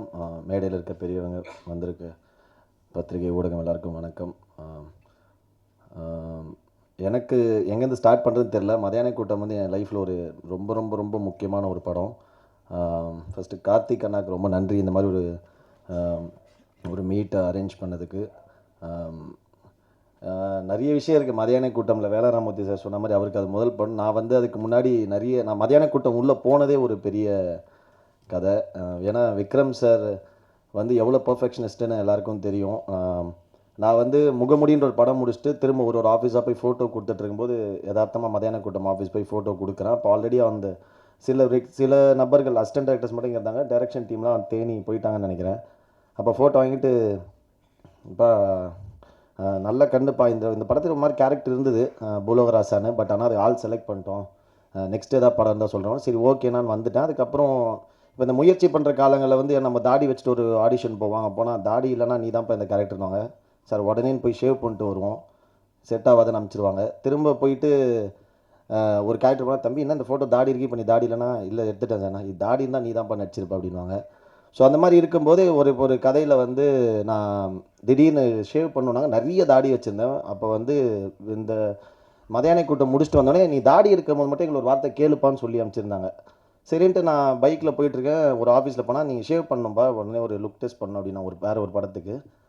அப்போ உடனே நான் ஃபோன் பண்ணி சக்தி அண்ணா அப்புறம் விருமாண்டி அண்ணா 2 பேர்கிட்ட தான் நான் பேசுவேன். தொடர்ந்து டச்சில் நானே என்னென்ன ஆச்சு அந்த ரோல் இருக்குமானே அப்படின்னு. அப்போ பேசும்போது சொன்னார், கலை அநேகமாக நீங்கள் தாடி எடுத்துருங்க, தேவைப்படாது, நம்ம அடுத்த படம் பார்த்துக்கலாம்னு சொல்லி அனுப்பிச்சிட்டாங்க. சரி நான் ஓகேனான்னு சொல்லிட்டு நான் போயிட்டுருக்கேன் தாடி எடுக்கிறது. உடனே திரும்ப கால் வந்து, நான் பைக்கில் இறங்கிட்டு ஃபோன் எடுத்து பார்த்தா 4-5 மிஸ் கால் வந்து, சொல்லுங்கண்ணா அப்படின்னா, தாடி எடுத்துட்டிங்களாண்ணா? இல்லைண்ணா. எடுத்துடாதீங்க, உடனே கிளம்பி வாங்கினா. தோணா ஒரு 10 நிமிஷம் ஆஃபீஸில். இல்லை தேனி கிளம்பி வாங்க அப்படின்னாங்க. இல்லை எதுக்குண்ணா? இல்லை நீங்கள் வாங்க நாங்கள் சொல்கிறோம். அப்புறம் நைட்டாக நான் தேனிக்கு போனேன். ஸோ தப்பு நான் ஜென்ரலாக போய்ட்டு டீ குடிக்கிற அந்த கடையில் போய்ட்டு அந்த சேட்டா கிட்ட காசை வாங்கிட்டு தான் போனேன் பஸ்ஸுக்கு. போய் அங்கே இறங்கினேன். நான் என் கேரக்டருக்காக ஆல்ரெடி நடிக்க வந்த ஒருத்தர் அன்றைக்கி ஊருக்கு கிளம்புறாரு. ஸோ நான் அந்த கேரக்டர் நடிக்கிறதுக்கு அவ்வளோ வந்து ஒரு தேடுதல் இருந்துகிட்டே இருந்திருக்கு. நிறைய பேர் வந்துட்டு போயிருக்காங்க. ஏதோ சூழ்நிலையால் ஒரு நடிக்க வந்தவர் வந்து நடிக்க முடியாமல் போச்சு. அப்போது இந்த கேரக்டருக்காக யாரெல்லாம் ஆடிஷன் பண்ணோம் அப்படின்ட்டு ஒருத்தராக பார்க்கும்போது, அதில் நான் அன்றைக்கி நான் வந்து 5வது ஆளோ 6வது ஆளோன்னு நினைக்கிறேன். போனேன், இறங்கினேன். அப்புறம் விக்ரம் சார் வந்தார். விக்ரம் சார் பார்வை பார்க்குற பார்வையே கொஞ்சம் பயமாக இருக்கும். எனக்கு தெரிஞ்சு அது மதியான கூட்டங்கள் அதிகமாக திட்டுவாங்கிறது நானாக தான் இருப்பேன். ஏன்னா பர்ஃபார்மன்ஸ்க்காக டேக் போகிறத விட அந்த ஸ்லாங்க்காக எப்பப்பா பூலகராசா மெட்ராஸுக்கு போனார் அப்படின்வாரு. அது மாதிரி நிறைய ஸ்லாங்க்காக டேக் போயிட்டே இருக்கும். அதே மாதிரி பூலகராசா தான் நான் சக்தியான கிட்ட சொல்லிருந்தேன், பூலகராசான்னு சொன்னாலே நான் பதட்டமாவேன் அந்த படத்தில். பட் ஆனால் எனக்கு ஒரு ஆக்டராக என்னை மோல்ட் பண்ணது எனக்கு மதியான கூட்டம் ரொம்ப ரொம்ப முக்கியமான ஒரு படம். ஏன்னா வந்து நான் உண்மையாகவே சென்னையை விட்டு வெளில போனதே கிடையாது. நான் வந்து ஃபுல் அண்ட் ஃபுல் ப்ராப்பர் சென்னையிலே வளர்ந்த பையன், பிறந்து வளர்ந்தது. அப்பா திருவெற்றியூர், அம்மா மீஞ்சூர். ஸோ இங்கே இருந்து அப்போ தான் நான் ஃபஸ்ட் டைம் ஒரு ஊரை விட்டு வெளில போயிட்டு இந்த மாதிரி. அப்போ முன்னாடி சின்ன சின்ன கேரக்டர்ஸ்க்கு அர்ஜுனுக்கு அதுன்னு ஒரு படத்துக்கு மதுரை போயிட்டு வரணும், ஒரு 10 நாள் அந்த மாதிரி போயிட்டு வந்து ஒரு ரொம்ப நாள் போய் நான் வெளியூரில் தங்கின படமே மதியான கூட்டம் தான். ஒரே வீட்டில் வேறு தங்கியிருந்தப்போ கதிர் எல்லாருமே நாங்கள் வந்து ஒரு வீடு எடுத்து தனியாக ஒரு 15-16 பேர் தங்கியிருப்போம். ஸோ எனக்கு எல்லாமே புதுசாக இருந்தது. அந்த கல்ச்சர், அந்த கேரக்டர்ஸ், அந்த லைஃபு. நாங்கள் விஜயகுமார்லாம் ஒருத்தர் அவங்க கூட பைக்கில் போயிட்டே இருப்பேன். அவனுக்கே ஒரு நாளைக்கு எனக்கு தெரிஞ்சு 1500-2000 தான் சம்பளம். திடீர்னு ஒரு நாள் வரும், பைக்கில் போயிட்டு விசேஷ வீடு எதுப்பா அப்படின்வான். அந்த 3ஆவது 4வது வீடு என்னன்னா போவான், நோட்டு வாங்கி வாங்கினா ஒரு 10,000 சம்பளத்தையும் எழுதும். யோ என்ன மொத்தமாக எழுத யார் வீடு தெரியாதுப்பா, சொந்தக்காரங்க, ஸோ விசேஷம் வச்சுருக்காங்க எழுதணும் அப்படின்வான். அதாவது தான் சம்பாரிச்ச அந்த அவர் சம்பளமே கம்மி தான், தான் சம்பாரிச்ச மொத்தத்தையும் எழுதிட்டு அங்கே போய் அவர் மொய்யா அதை எழுதிட்டு வருவார். அதெல்லாம் எனக்கு ரொம்ப புதுசாக இருந்தது. அவங்க அந்த ரிலேஷன்ஷிப்பை அந்த இதை வந்து வேல்யூ பண்ணுற அந்த படத்துலையுமே நாங்கள் ஃபஸ்ட்டு அந்த டெத்து சீன் தான் ஆரம்பித்தோம். அந்த டெத்து வந்து எவ்வளோ டீட்டெயில்டாக பண்ணுறாங்க அப்படின்றதுலாம் பயங்கரமான ஒரு லேர்னிங்காக இருந்தது. ஒரு ஆக்டராக என்னை மோல்ட் பண்ணிக்கிறதுக்கு விக்ரம் சாரோட ஒரு விஷயம், ஒரு சீனுக்கும் ஒரு 3 ஆப்ஷன் 4 ஆப்ஷன் நடித்து காட்டுவார். டயலாக், ஸ்லாங் எப்படி இருக்கணும், அந்த வாக் எப்படி இருக்கணும், லுக் எப்படி இருக்கணும், எல்லாமே அவர் பண்ணி காட்டுவார். நான் வேலராமூர்த்தி சாரெல்லாம் நாங்கள் உட்காந்து ரொம்ப நேரம் பேசிகிட்டே இருப்போம். அவரோட அப்போ வேலராமூர்த்தி சாரோட கதைகள் அவரோட லைஃப்பில் நடந்த விஷயங்கள்லாம் சொல்லும்போது பயங்கர இன்ஸ்பைரிங்காகவும் பயங்கர எக்ஸ்பீரியன்ஸாக வந்தது. Thank you sir. அம்மா கதிர், அதுக்கப்புறம் எல்லாருமே தங்கச்சி கேட்டுறாது. அந்த ஊர்லேயே நாங்கள் வந்து மதியான கூட்டம் ஷூட்டே வந்து ஒரு ப்ராப்பர் ஃபிலிம் ஷூட் அந்த மாதிரி இருக்காது. ஒரு இந்த கொரில்லா கேம் கான்செப்ட் மாதிரி ஒரு ஹிடன் கேமரா மாதிரி அப்படி வச்சுட்டு அந்தந்த கேரக்டரை பர்ஃபார்ம் பண்ண விட்டு அது ரொம்ப ஃப்ரீயாக ஸ்பேஸ் கொடுத்து, பட் ஆனால் ரொம்ப பர்ஃபெக்டாக அது வந்து எத்தனை டேக் பண்ணாலும் அது வரணுன்றதுக்காக பயங்கரமாக தான் நினச்ச ஒரு விஷயம் அந்த ஃப்ரேமில் வந்துணுன்றதுக்காக 200% வந்து விக்ரம் சார் ஃபைட் பண்ணிட்டே இருப்பார். அதில் எனக்கு தெரிஞ்சு ரொம்ப சந்தோஷமான விஷயம், நான் மதியான கூட்டம்ல ஒரு சின்ன பார்ட்டாக இருந்தேன்றது.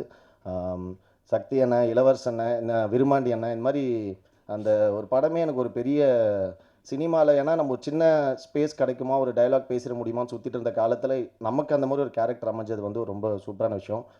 கட் பண்ணிட்டு உடனே அப்படியே வந்தால் இங்கே வந்து, ஏன்னா நான் மதியான கூட்டம் பண்ணிட்டு இங்கே வரேன், இங்கே வந்தால் மெட்ராஸ்னு ஒரு படம்.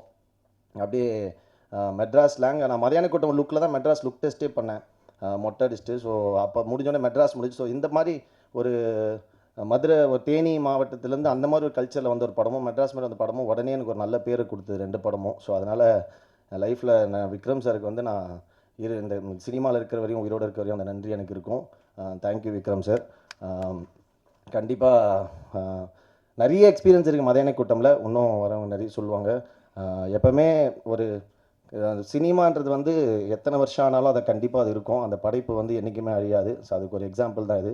இப்போ விக்ரம் சார் நம்மளோட இல்லைனாலுமே மதியான கூட்டம்ன்ற படம் இன்னும் ஒரு 100-200 வருஷம் ஆனாலும் இங்கே ஒரு லைப்ரரி மாதிரி அந்த படம் நியூ ஃபிலிம் மேக்கர்ஸ்க்கு ஒரு எப்படி ஒரு ஸ்டோரி டெல்லிங் வந்து எவ்வளோ இன்ட்ரெஸ்டிங்காக பண்ணும், ஒரு ஸ்க்ரீன் ப்ளே, ஒரு டெத்தில் ஒரு படம் ஆரம்பித்து ஒரு பல ஸ்க்ரீன் ப்ளே பல இடங்கள் போய்ட்டு திரும்ப அந்த டெத்லேயே அந்த இன்ட்ரோல் பிளாக் வரும், அதெல்லாம் பயங்கர ஃபேசினேட்டிங்காக இருக்கும். ஸோ தேங்க்யூ எவ்ரி ஒன், ரொம்ப சந்தோஷம், நன்றி.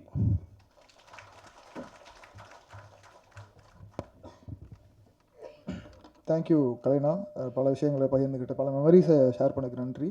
அடுத்ததாக வாழ்ந்த வினிதா அவர்கள் ஒரு சில வார்த்தைகள் பேச.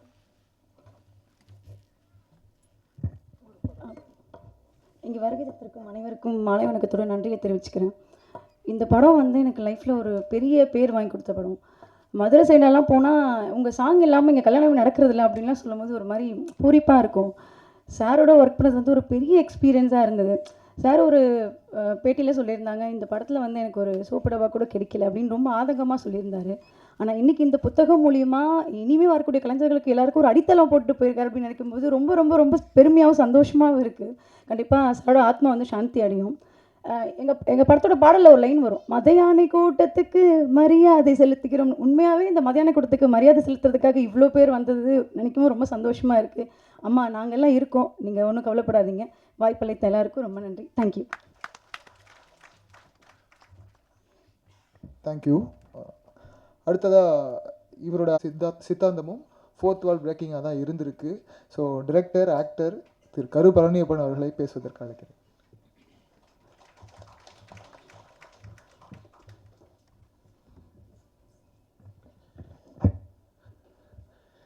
இயக்குனர் விக்ரம் சுகுமாரன் அவர்களின் நினைவேந்தல் இருக்கும். அந்த மைக்கு சரி பண்ணுறதுக்கு வேறு யாராவது ஆள்ற கையெல்லாம் பார்த்து. இயக்குனர் விக்ரம் சுகுமாரன் அவர்களின் நினைவேந்தலுக்கும் மதயானை கூட்டம் படத்தின் திரைக்கதை நூல் வெளியீட்டு விழாவிற்கும் வந்திருக்கும் உங்கள் எல்லாரையும் வரவேற்று இந்த நிகழ்வில் பங்கேற்கும் இந்த படத்தோடு தொடர்பில்லாத 2 நபர்களில் ஒருவன் நான். நீங்கள் எல்லோரும் விக்ரம் பற்றி பேசி கொண்டிருக்கும் பொழுது அந்த படம் பார்த்ததுலேருந்து அதை யோசிச்சுக்கிட்டு இருந்தேன். இன்னொருத்தர் அமீரா இருப்பார் நினைக்கிறேன், விக்ரமை அறியாதவர். ஆனால் ஒரு இயக்குனரை ஸ்தூலமாக அறிய வேண்டியதில்லை. ஒரு இயக்குனர் என்பது அவருடைய படம் தான். அந்த படம் மூலமாகத்தான் அறிகிறோம். மதயான கூட்டத்தை ரசித்த 100 பேர், 1000 பேர், 1,00,000 பேரில் யாருக்கும் விக்ரம் சுகுமாரன் தெரியாது. ஆனால் அந்த படத்தை எடுத்தவர் என்ற முறையில் அவர் மேல் மிகப்பெரிய மரியாதையோடு இருந்திருப்பார்கள். அப்படி ஒரு மரியாதையோடு தான் நானும் அந்த ரசிகர்களில் ஒருவனாக இந்த நிகழ்ச்சிக்கு வரணும்னு சொன்னோன்னா அவசியம் வந்தாரேன்னு நான் சொன்னேன். எனக்கு அந்த படம் பார்க்கும் பொழுது ரொம்ப வியப்பாக அதனுடைய டீட்டெயிலிங் வந்து எனக்கு அவ்வளோ பிடிச்சிருந்துச்சு. எனக்கு அதில் கதிரை எவ்வளோ பிடிச்சிருந்துச்சோ அந்த அளவுக்கு கலையரசன் ரொம்ப பிடிச்சிருந்துச்சு. யார் கலையரசன்னு கவனித்தது நான் அந்த படத்தில் தான் கவனித்தேன். அதற்கு முன்னாடி அவர் இத்தனை படம் பண்ணியிருக்கதா எனக்கு நீ சொல்லித்தான் தெரியும் எனக்கு. அதை போல் வேலராமமூர்த்தி அவர்களை அவருடைய நூலின் வழியாக, அவருடைய நண்பர் சௌபா வழியாக ரொம்ப அணுக்கமாக பக்கத்தில் பார்த்தவன் நான் பார்த்த அந்த வேலராமமூர்த்தி அப்படியே திரையில் பார்க்கும் பொழுது அந்த வேலராமமூர்த்தியை மிஞ்சி ஒரு செவனம்மா நிற்கும் பொழுது எனக்கு செவனம்மா படம் முடித்து வெளியே வர வரைக்கும் ஞாபகத்தில் இருந்துக்கிட்டே இருந்தாங்க. அதுக்கு ஒரு 10 வருஷம் ஞாபகத்தில் இருக்காங்க, நேற்று வரைக்கும் ஞாபகத்தில் இருக்காங்க. அதுக்கப்புறம் எத்தனையோ நான் படம் பண்ணிட்டேன், நான் இன்னமும் செவனம்மா தான் அப்படின்னாங்க. எங்களுக்கு ராதிகாவே இன்னும் பாஞ்சாலி தான், ஸ்ரீதேவியே இன்னும் மயில் தான், ரஜினிகாந்தே பரட்டை தான். அப்படியும் நீங்கள் செவனம்மா தான் கிடைச்ச வரைக்கும். ஒரு கதாபாத்திரம் ஏற்படுத்திய பாதிப்பிலிருந்து கதாபாத்திரங்கள் வெளியே வந்து விடுகிறார்கள், ரசிகர்கள் வெளியே வருவதே இல்லை. திரும்ப திரும்ப அதைத்தான் பார்க்க விரும்புகிறான்.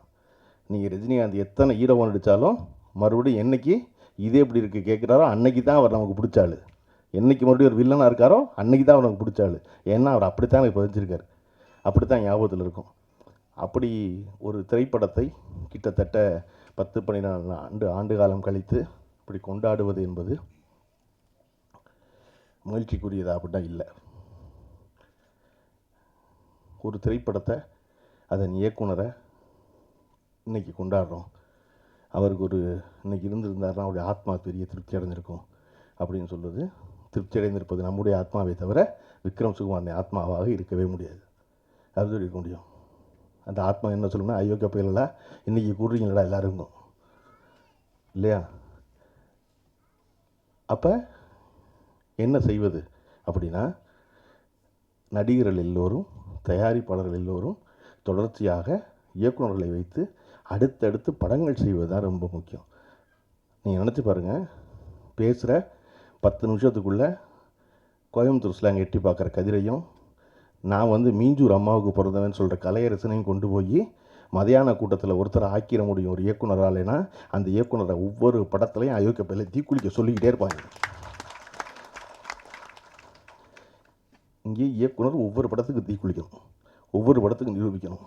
ஆனால் நடிகை நிரூபிக்க வேண்டாம்.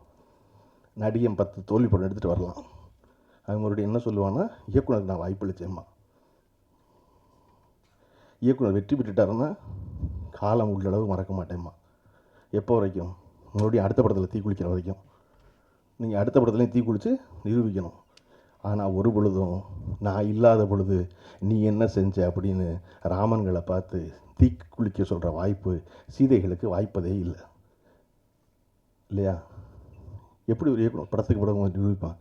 ஏன் இன்றைக்கி ஏவிஎம் போலும் நிறுவனத்தையும் தேவர் ஃபிலிம்ஸையும் கொண்டாடுறாங்க அப்படின்னா, அது ஒரு படம் ஓடும் ஓடாது, அது பரவாயில்ல, அந்த டேரக்டர் கூப்பிடுங்கப்பா, சொன்னபடி எடுத்தாருப்பா, வச்சு கொண்டு நடத்துவோம்ப்பான்னு.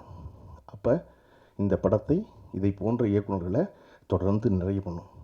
நான் பேசுகிறதுக்கு இருக்கும்போது கதிர் பேசிக்கிட்டு இருக்கும்போது அமீன் சார் என்கிட்ட சொன்னார், நீங்கள் கதிரை வச்சு ஒரு படம் பண்ணலாமே அப்படின்னாரு. யார்? நானா அப்படின்னேன். யாரை வச்சு அப்படின்னு? கதிரை வச்சு அப்படின்னாரு. சொல்லிட்டேன், சிரிச்சிட்டு சும்மா இருந்தேன். எனக்கு அமித் ரொம்ப பிடிச்சது என்னென்னா, அடுத்து நான் என்ன சொல்ல போகிறோம் அது அவரே சொல்லிடுவார். அடுத்து அவர் சொன்னார் குனிஞ்சிட்டு, ஏன் இதை நீ பண்ணலாமேன்னு கேட்குறீங்களா அப்படின்னாரு. நானும் அமீரும் சேர்ந்து கதிர்கிட்ட சொல்வது என்ன அப்படின்னா, இவ்வளோ இளமையாக இருக்கீங்க, இவ்வளோ எங்கே இருக்கீங்க, இவ்வளோ துடிப்போடு இருக்கீங்க, தயவு செஞ்சு வருஷத்துக்கு 5 படம் பண்ணுங்க. என்ன கேடு உங்களுக்குலாம்? என்ன நீங்கள் கரெக்டான கதையை கண்டுபிடிச்சிருவீங்களா? டேரக்டரை கண்டுபிடிக்க முடியாது கரெக்டான கதையை. மம்மூட்டி சொல்கிறாரு 75 வயசில் நல்ல படங்கிறது அமையுதுங்க. எல்லாருமே நினைக்கிறோம், எனக்கும் தெரியாது. எனக்கு படம் ஓடினதுக்கப்புறம் எனக்கு தெரியும் படம் ஓடுனுச்சுன்னு. அடடா அப்படியான்னு எல்லாருமே நல்ல படம் நினைக்கிறேன். அதனால விறுவிறுன்னு நடிக்க வேண்டியதானே இல்லையா? இதில் பத்தாவதுக்கு அந்த ப்ரொடியூசர் கவுன்சில் அறிக்கை வர எனக்கு என்னன்னு தெரில. ஓடிடிலாம் போய் நடிக்காதீங்கன்னு நடிக்கிறதில்ல போகிறான். அதாவது சினிமாவில் நடித்தா ஓடியில் நடிக்காதீங்க, சினிமாவில் இயக்குனா ஓடிடியில் போய் படம் இயக்காது. ஐயா என்ன நடக்குது உலகத்துலன்னு புரியாமல் இவன் வேற குறுக்க நடக்கிறான்டான்னு குனிய வச்சு முதுகில் அடிக்கிறவங்களெல்லாம் எப்போவுமே காலை மெதுவும் அதுக்கு பொருந்தாத ஒன்று பேசிக்கிட்டே இருக்கும் அந்த கவுன்சில். நடிகர்களை இன்ஸ்டாகிராமில் பார்த்து கூப்பிட்டுக்கிட்டு இருக்காங்க. இப்போ போய் நீங்கள் வந்து ஓடிடியில் நடிக்காதீங்க, அங்கே நடிக்க. எங்கேயாவது ஒருத்தர் நல்லா நடித்தா கூப்பிடுவாங்க இல்லையா? இங்கே நல்லா நடித்தா அங்கே கூப்பிடுவாங்க. 10 இடத்துல கூப்பிடுவாங்க நல்லா சமைக்கிறோன்னு இல்லையா? அப்போ இது என்ன இப்படி தான் எனக்கு நல்ல ஞாபகம் இருக்குது இன்னமும். அதாவது டெலிவிஷனில் வந்து ப்ரோக்ராம் பண்ணாதீங்க. 20 வருஷத்துக்கு முன்னாடி ஊர்வலம் போனாங்க இப்போ மவுண்ட் ரோடில். கமல்ஹாசன் மட்டும் கதவை சாத்திட்டு வரமாட்டேன்ட்டார். கமல்ஹாசனை வந்து கலை துரோகின்ட்டாங்க எல்லாருமா சேர்ந்து. அவர் சொன்னார், டே வீட்டுக்குள்ளே வந்துருச்சு சினிமா, உங்களுக்கு புரியலையான்னாரு. இன்றைக்கி ரிலீஸ் பண்ணுற ஒரு சாதாரண படத்தை 300 ஸ்க்ரீனில் ரிலீஸ் பண்ணுறோம். இந்த வேலையை 15 வருஷம் வந்துட்டு சொன்னார் கமல்ஹாசன். தயவு செஞ்சு நடந்து போகிற தூரத்தில் இருக்க தேட்டரில் பூரா ரிலீஸ் பண்ணுங்கள் படத்துக்கு.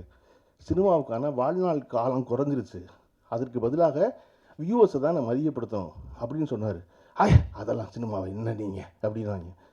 இப்படி இதெல்லாம் தொடர்ச்சியாக இன்னொன்று வேறு, இந்த யூடியூப்பில் உட்காந்துக்கிட்டு பணம் சம்பாரிச்சு அத்தனை ப்ரொடியூசர் உட்காந்துக்கிட்டு சினிமாவே ஓடலைன்னு சொல்லிட்டு படம் எடுத்துக்கிட்டே இருக்காங்க. இந்த வேலையை நிப்பாட்டி விட்டு விறுவிறுன்னு நிறைய வேலை செய்வதுதான் முக்கியம். அந்த கவுன்சில் அறிக்கை அதுதானான்னு தெரியல முழுமையாக. ஏன்னா எனக்கு அதில் வந்து சத்யஜோதி தியாகராஜர் இருந்தார், அவர் அறிவானவர். இல்லை சேர்க்கை சரியில்லை அவருக்கும் தெரியல. இல்லை அங்கே நடிக்காது இங்கே நடிக்காதுன்னு. அதை நான் அமித் சார் சொன்னால் அப்படியே சொல்லியிருக்காங்க, சும்மா இருக்க மாட்டாங்க வேறு அப்படின்னாரு. அதை இப்படி இருக்க காலச்சூழலில் விக்ரம் சுகுமாரன் போல் இங்கே 100 இயக்குநர்கள் இருக்காங்க இல்லையா? நமக்கு முன்னாடி இருப்பவர்களை எப்படி கொண்டாடுகிறோமோ. நான் சமீபத்தில் ஒரு கவிதையினுடைய தமிழ் மொழிபெயர்ப்பு படிக்கும்போது அந்த அம்மா வந்து வெளிநாட்டு அம்மா விமானத்தில் போகும்போது தன்னோட ஒரு செடியை தூக்கிட்டு போகிறதா சொல்லி வர்ற கவிதையில், ஏன் எப்பொழுதுமே கையில் ஒரு செடியை தூக்கிட்டு போகணும் நாடு விட்டு நாடு போகும்போது அப்படின்னா, தன் வேர்களோடு இருக்கிற தொடர்பை விட்டு போகாமல் இருப்பதற்காக நான் தூக்கி செல்கிறேன்னு சொல்லுவான் அந்த கிழவி. அதை போல் நமக்கு முன்னாடி இருப்பவர்களை வந்து நம்முடைய முன்னோடிகளை எப்படி கொண்டாடுகிறோமோ அப்படி நமக்கு பின்னாடி வந்தவர்களையும் கொண்டாடுவது ரொம்ப முக்கியம். பின்னாடி வருபவர்களுக்கு இந்த இருக்கான் பிரமாதமான அவள் சொல்கிறது ரொம்ப முக்கியம். என்னுடைய இயக்குனர் பார்த்திபன் அவர்களை நான் எப்பொழுதும் நினைத்து கொள்வதற்கான காரணம், பாக்கியராஜ் அவர்கள் ஒரு மிகப்பெரிய சாதனைக்கு சொந்தக்காரர். தன்னுடைய இயக்குனரை கொண்டாடும் பொழுது எவ்வளவு மனம் மகிழ்ந்து மனம் நிறைந்து கொண்டாடுவாரோ, அப்படி எந்த சாதனையும் செய்யாத தன்னுடைய உதவியாளனாகிய என்னை கொண்டாடும் போதும் அதே போல் பழனி பிரமாதமான என்னை கொண்டாடுவார். அப்போ தனக்கு முன்னாடி இருந்தவரை கொண்டாடுவதை போல் பின்னாடி இருந்தவரை கொண்டாடுவது ரொம்ப முக்கியம். அப்படி விக்ரம் சுகுமாரனை கொண்டாடி இருக்க வேண்டும். அப்படின்னா கொண்டாடி இருக்கணும். முன்னாடி போது பின்னாடி கொண்டு ஒருத்தர் பிரமாதம் ஒரு வேலை செஞ்சுருக்கானே, வேலை செய்கிறானே அப்படின்னு. இந்த புத்தகத்தில் வந்து ஒரு வரி கேமராமேன் வந்து ஒரு வரி சொல்லியிருக்காரு. நாங்கள் வந்து இந்த படத்தில் வேலை செய்யும் பொழுது எடுத்த முடிவுகளை இன்றைக்கி எடுப்போமான்னு எங்களுக்கு தெரியல. காரணம் இளமையின் காரணமாக மிக அசாதாரணமான முடிவுகளை சாதாரணமாக எடுத்தோம் அப்படின்னு. விக்ரம் சுகுமாரன் இருந்திருந்தால் இன்றைக்கும் அதே அசாதாரணமான முடிவுகளை சாதாரணமாக எடுத்தோம். அப்படி எவர் ஒருவர் தன்னுடைய துறைகளில் எடுக்கிறார்களோ அவர்கள் தான் நிலைத்து நிற்கிறார்கள். அதுக்கு வந்து வயது இளமை அதெல்லாம் காரணம் கிடையாது. அடுத்தடுத்து தொடர்ச்சியாக அந்த முடிவுகள் எடுக்கணும். எடுக்கிறதுக்கான வாய்ப்பு எல்லாருக்கும் கனியணும். கனிவதற்கான விஷயத்தை பரஸ்பரம் ஒருவருக்கொருவர் செய்து கொள்ள வேண்டும் என்பதுதான் முக்கியம் இல்லையா?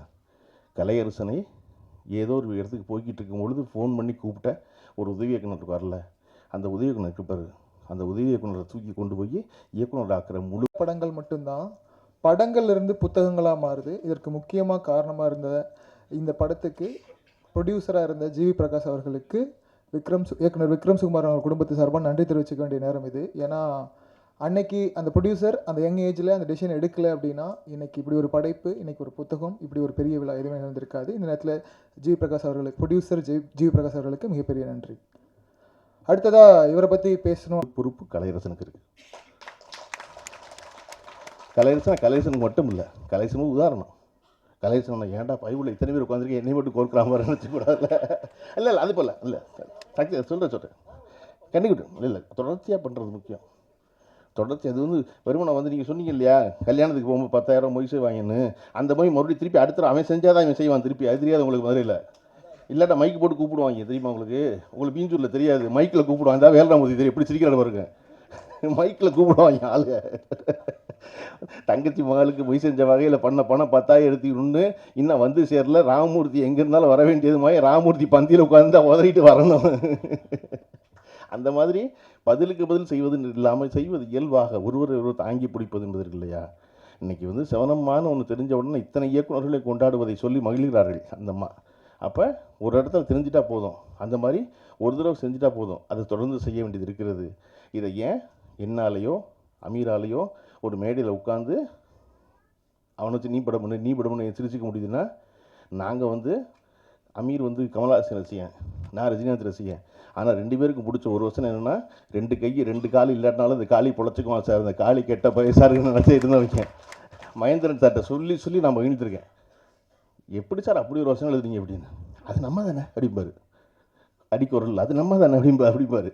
அதை போல் நாம் தொடர்ச்சியாக வலுவோடு இருப்பது என்பது எல்லாராலும் இருக்க முடியாது, எல்லாரையும் எடுத்து பேச முடியாது. சினிமாவில் ஏன் இவ்வளோ அழுத்தத்துக்கு ஆளாகிறான், ஏன் இவ்வளோ ஸ்ட்ரெஸ்ஃபுல்லாக இருக்குது சினிமா லைஃபு, ஏன் இவ்வளோ ஒழுக்கக்கேடான செயல்களுக்கு தன்னை தளர்த்தும், அது தன்னை ரிலாக்ஸ் பண்ணணும் நம்பி வேறு காரியங்கள் செய்ய ஆரம்பிக்கிறா அப்படின்னா ஒன்றத்தையுமே சொல்ல முடியல. எவன் வாய்ப்பு கொடுப்பான், எவனை நாளைக்கு கும்பிட வேண்டியிருக்கும், எந்த காரை திறக்க வேண்டியது தெரியாததுனால மனசுக்குள்ளே வச்சுக்க வேண்டியது, எல்லாத்தையும் மனசுக்குள்ளே வச்சுக்க வேண்டியது இல்லைங்கும்போது ஒரு அழுத்தமும் இல்லை. என்ன செய்ய போகிறோம், நம்ம போய் நிம்மதியாக தூங்க போகிறோம், அவன் தூங்காமல் இருக்க போகிறான். நான் அடிக்கடி சொல்லுவேன், நம்ம மனசுக்குள்ளே நினைக்கிறத பேசாமல் போயிட்டோம்னா போய் நம்ம தூங்காமல் இருப்போம், ராத்திரி அவன் நிம்மதியாக தூங்குவான். நம்ம நினச்சதை பேசிட்டோம்னா அவன் போய் தூங்காமல் இருக்க போகிறான், நம்ம போய் நிம்மதியாக தூங்க போகிறோம்.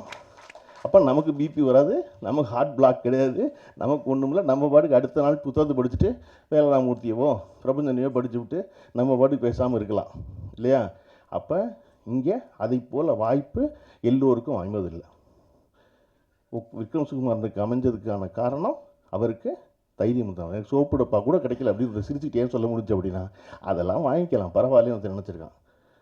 அதை போல் 100 பேர் நம்மை சுற்றி கொண்டே இருக்கிறார்கள். சுற்றி கொண்டே இருப்பவர்களை எல்லோருமாக சேர்ந்து அவர்களின் கனவுகள் நனவாக அதற்கான வாய்ப்பை வழங்குவதற்கான துவக்கமாக இந்த விழா இருக்கும் எனில் நான் உங்களைப் போலவே பெரிதும் மகிழ்வேன். விக்ரம் சுகுமாரன் இந்த வாய்ப்பை ஏற்படுத்தி கொடுத்திருக்கிறார். அவர் வழியில் பல விக்ரம் சுகுமாரனை உருவாக்குவோம் என்று சொல்லி விடைபெறுகிறேன். நன்றி, வணக்கம்.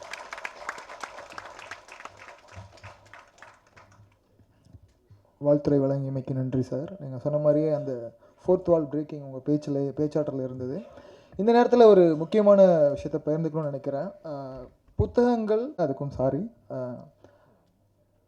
இவரோட படமும் சரி, இவரோட படைப்பாற்றலும் சரி, இவரும் சரி, நிழலும் நிஜமும் பேசக்கூடிய ஒரே விஷயம் நேர்மையும் அறமும். அப்படியான மனிதர், நேர்மையும் அறமும் அழகு அமீர் அழகு அவர்களை பேச அழைக்கிறேன். வாழ்த்துறை வழங்க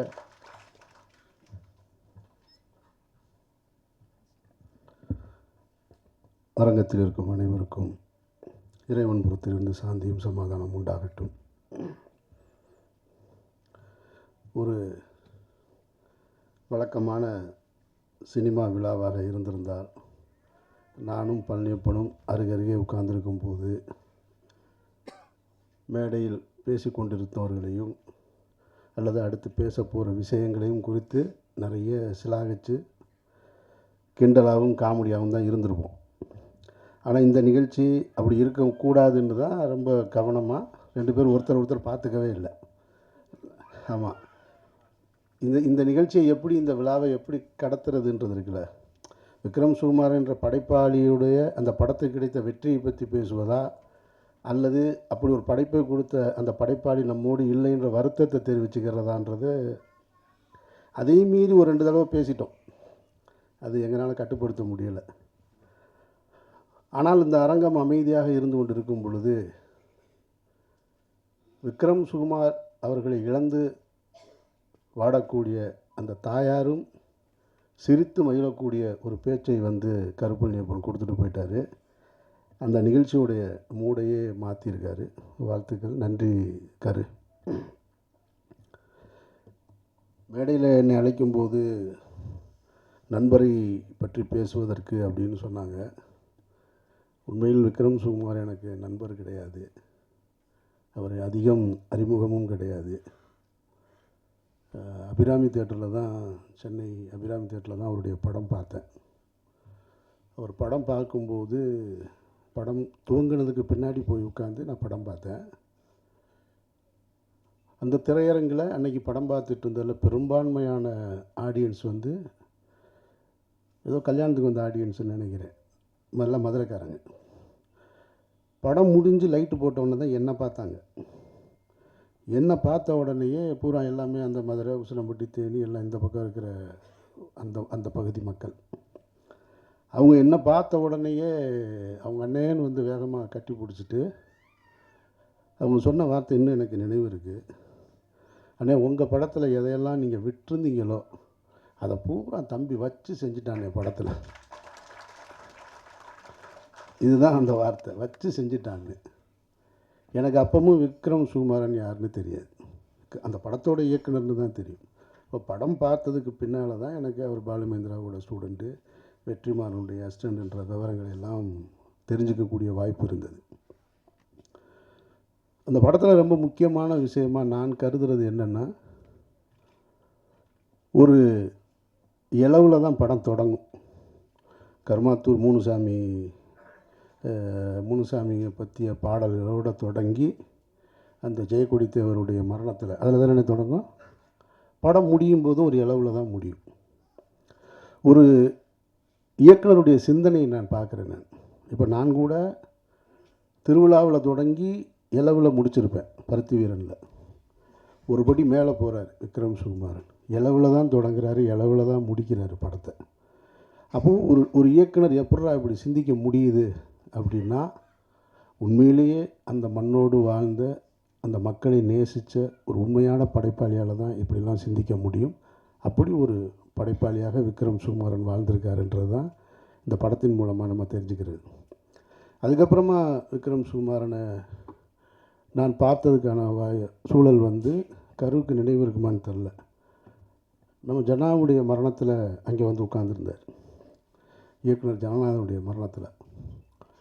அதுக்கு பின்னால் விக்ரம் சுகுமாரன் நான் எங்கே பார்த்தேன்னா, என்னுடைய தாயாருடைய மரணம் மதுரையில் நிகழுது. நான் வந்து சவுதியில் மக்காவில் இருக்கேன்.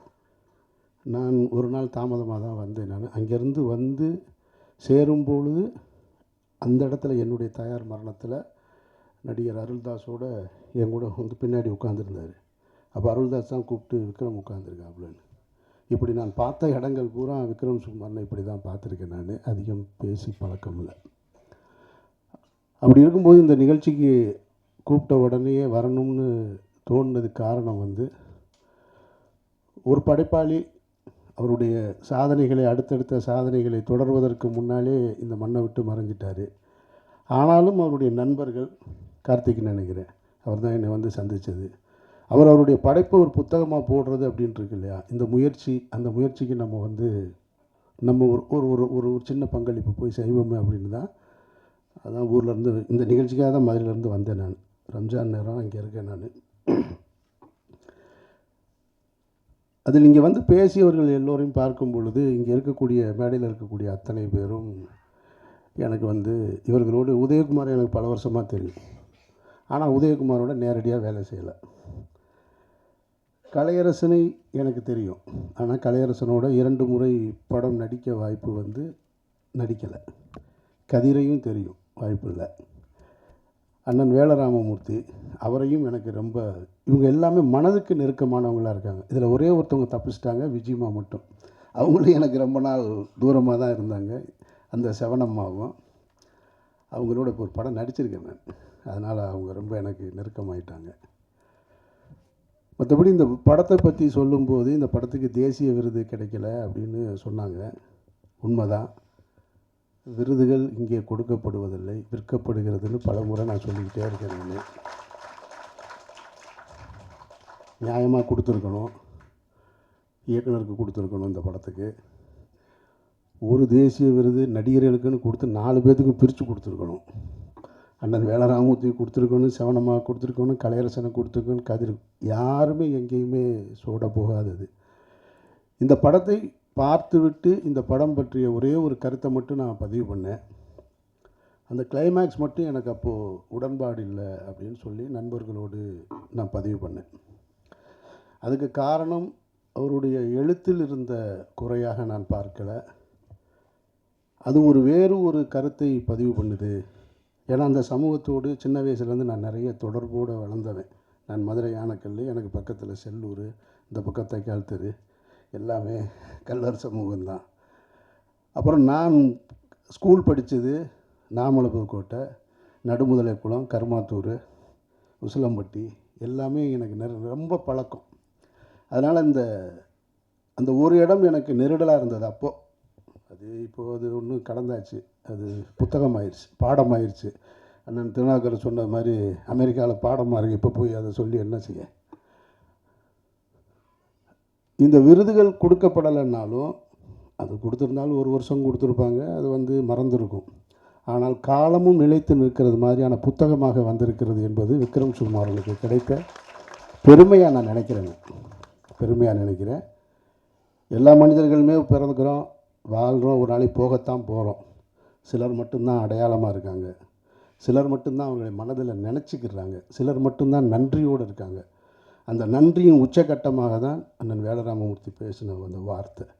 70களில் தன்னுடைய அப்பா, அதற்கு பின்னால் தாயார், அதற்கு பின்னால் விக்ரம் சுகுமார்னு தன்னுடைய தாய்க்கும் தந்தைக்கும் இணையாக ஒரு இயக்குனரை வச்சு பார்க்கக்கூடிய அந்த பண்பு இருக்கு இல்லையா, அது எத்தனை பேருக்கு வாய்க்கும்? அப்படி ஒரு பிள்ளையை நீங்கள் பெற்றிருக்கீங்கன்னு அந்த தாய் பெருமைப்படுவதை தவிர வேறு வழியே இல்லை. மற்ற எல்லா கலைஞர்களுமே அவரை பற்றி நிறைய நினைவு கூர்ந்திருக்காங்க. அதனால் நாமும் விக்ரம் சுகுமாரனுடைய நினைவு கூறுவதை தான் செய்ய முடியுமே தவிர இதில் வருத்தப்படுறதுக்கு ஒன்றுமே கிடையாது. நிச்சயமாக ஒரு நல்ல படைப்பை, ஒரு நல்ல படைப்பாளியை ஒரு சமூகத்துக்கு கொடுத்துருக்காங்க அப்படின்னு அவங்க தாய்க்கு இந்த இடத்துல நான் நன்றி கூற கடமைப்பட்டிருக்கேன். கூடுதலாக ஒரு தகவல் சொல்லணும்னா, அந்த நிகழ்ச்சி தொடங்குவதற்கு முன்னால் ஒரு 15 நிமிஷம் தான் இருக்கும். அண்ணன் வேலராமமூர்த்தி ரொம்ப நெருக்கமாக ஒரு கதை ஒன்று சொல்கிறேன் கேட்டுருங்க அப்படின்ட்டு அந்த 15 நிமிஷத்துக்குள்ளே ஒரு கதை சொல்லிட்டார். அதுதான் ஒரு எழுத்தாளருடைய இது. 15 நிமிஷத்துக்குள்ளே அழகாக அதை காட்சிப்படுத்தி அதை இப்படி போகும் அப்படி போகும்னு சொல்லிட்டார். அது சொல்லி நீங்கள் நடிக்கணும்னா அப்படின்னா, சரி நான் நடிக்கிறேன்னா ஒன்றும் பிரச்சனை இல்லைன்னு. இப்போ எதுக்கு இதை சொல்கிறேன்னா, ஒருவேளை அந்த படம் நடந்துச்சுன்னா அதுக்கும் காரணம் விக்ரம் சுகுமாரன் தான். செத்தும் கொடுத்தான் சீதக்காதின்ற மாதிரி அப்படி ஒரு படம் நடந்துச்சுன்னா அது விக்ரம் சுகுமாரால் தான் நடந்தது. அப்போ விக்ரம் சுகுமாரன் என்பவர் இந்த பூமியில் ஒரு அடையாளத்தை விட்டுட்டு போயிருக்காரு, சில விஷயங்களை விதைச்சிட்டு போயிருக்காரு. செவனம்மா இருக்கிற வரைக்கும், ஐயா வேலராமமூர்த்தியின் கடைசி படம் இருக்க வரைக்கும், கலையரசன் கடைசி படம் இருக்கிற வரைக்கும், கதிர் இருக்க வரைக்கும் எல்லோருடைய உள்ளத்திலும் விக்ரம் சுகுமாரன் வாழ்ந்துக்கிட்டு இருப்பார். அவரை நாம் நினைவு கூறுவோம் சொல்லி இந்த வாய்ப்புக்கு நன்றி கூறி விடைபெறுகிறேன். நன்றி.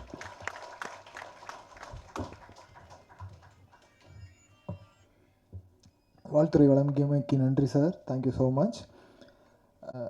இது தாயை சிறப்பிப்பதற்கான ஒரு நேரமாக நான் நினைக்கிறேன். ஏன்னா நம்மளாம் வெயிட் பண்ணிகிட்டு இருந்த இயக்குனர் விக்ரம் சுகுமாரன் அவர்களுடைய நினைவேந்தலில் சிறப்புப்படுத்தக்கூடிய ஒரு தருணமாக தான் இதை நான் நினைக்கிறேன். ஸோ இந்த புத்தகம் வெளியிடுவதற்கான நேரம் இது. புத்தகம் வெளியிடுறதை வாங்கிறதுக்காக இயக்குனர் விக்ரம் சுகுமாரன் அவர்களோட தாயார் சு மல்லிகா அவர்களை மேடைக்கு அன்போடு அழைக்கிறேன். ஒரு பெரிய கரகோஷம் கொடுத்தலாம். ஏன்னா இந்த கரகோஷம் இயக்குனர் விக்ரம் சுகுமாரன் அவர்களின் உழைப்புக்கும் அவங்கள பெற்றெடுத்த தாய்க்கு கொடுக்கக்கூடிய அன்பும் மரியாதையாக நான் நினைக்கிறேன்.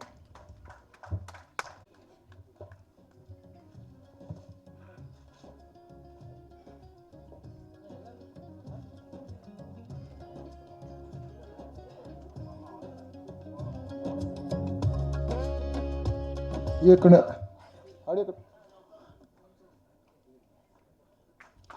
இயக்குனர் அமீர் மற்றும் இயக்குனர் கருவாழ்னியப்பன் மற்றும் ஒட்டுமொத்த மதியான கூட்டம் டீம் சேர்ந்து புத்தகங்களை வெளியிட அதை இயக்குனர் விக்ரம் சுகுமார் அவர்களின் தாயார் சு மல்லிகா அவர்கள் பெற்றுக்கொள்கிறார்.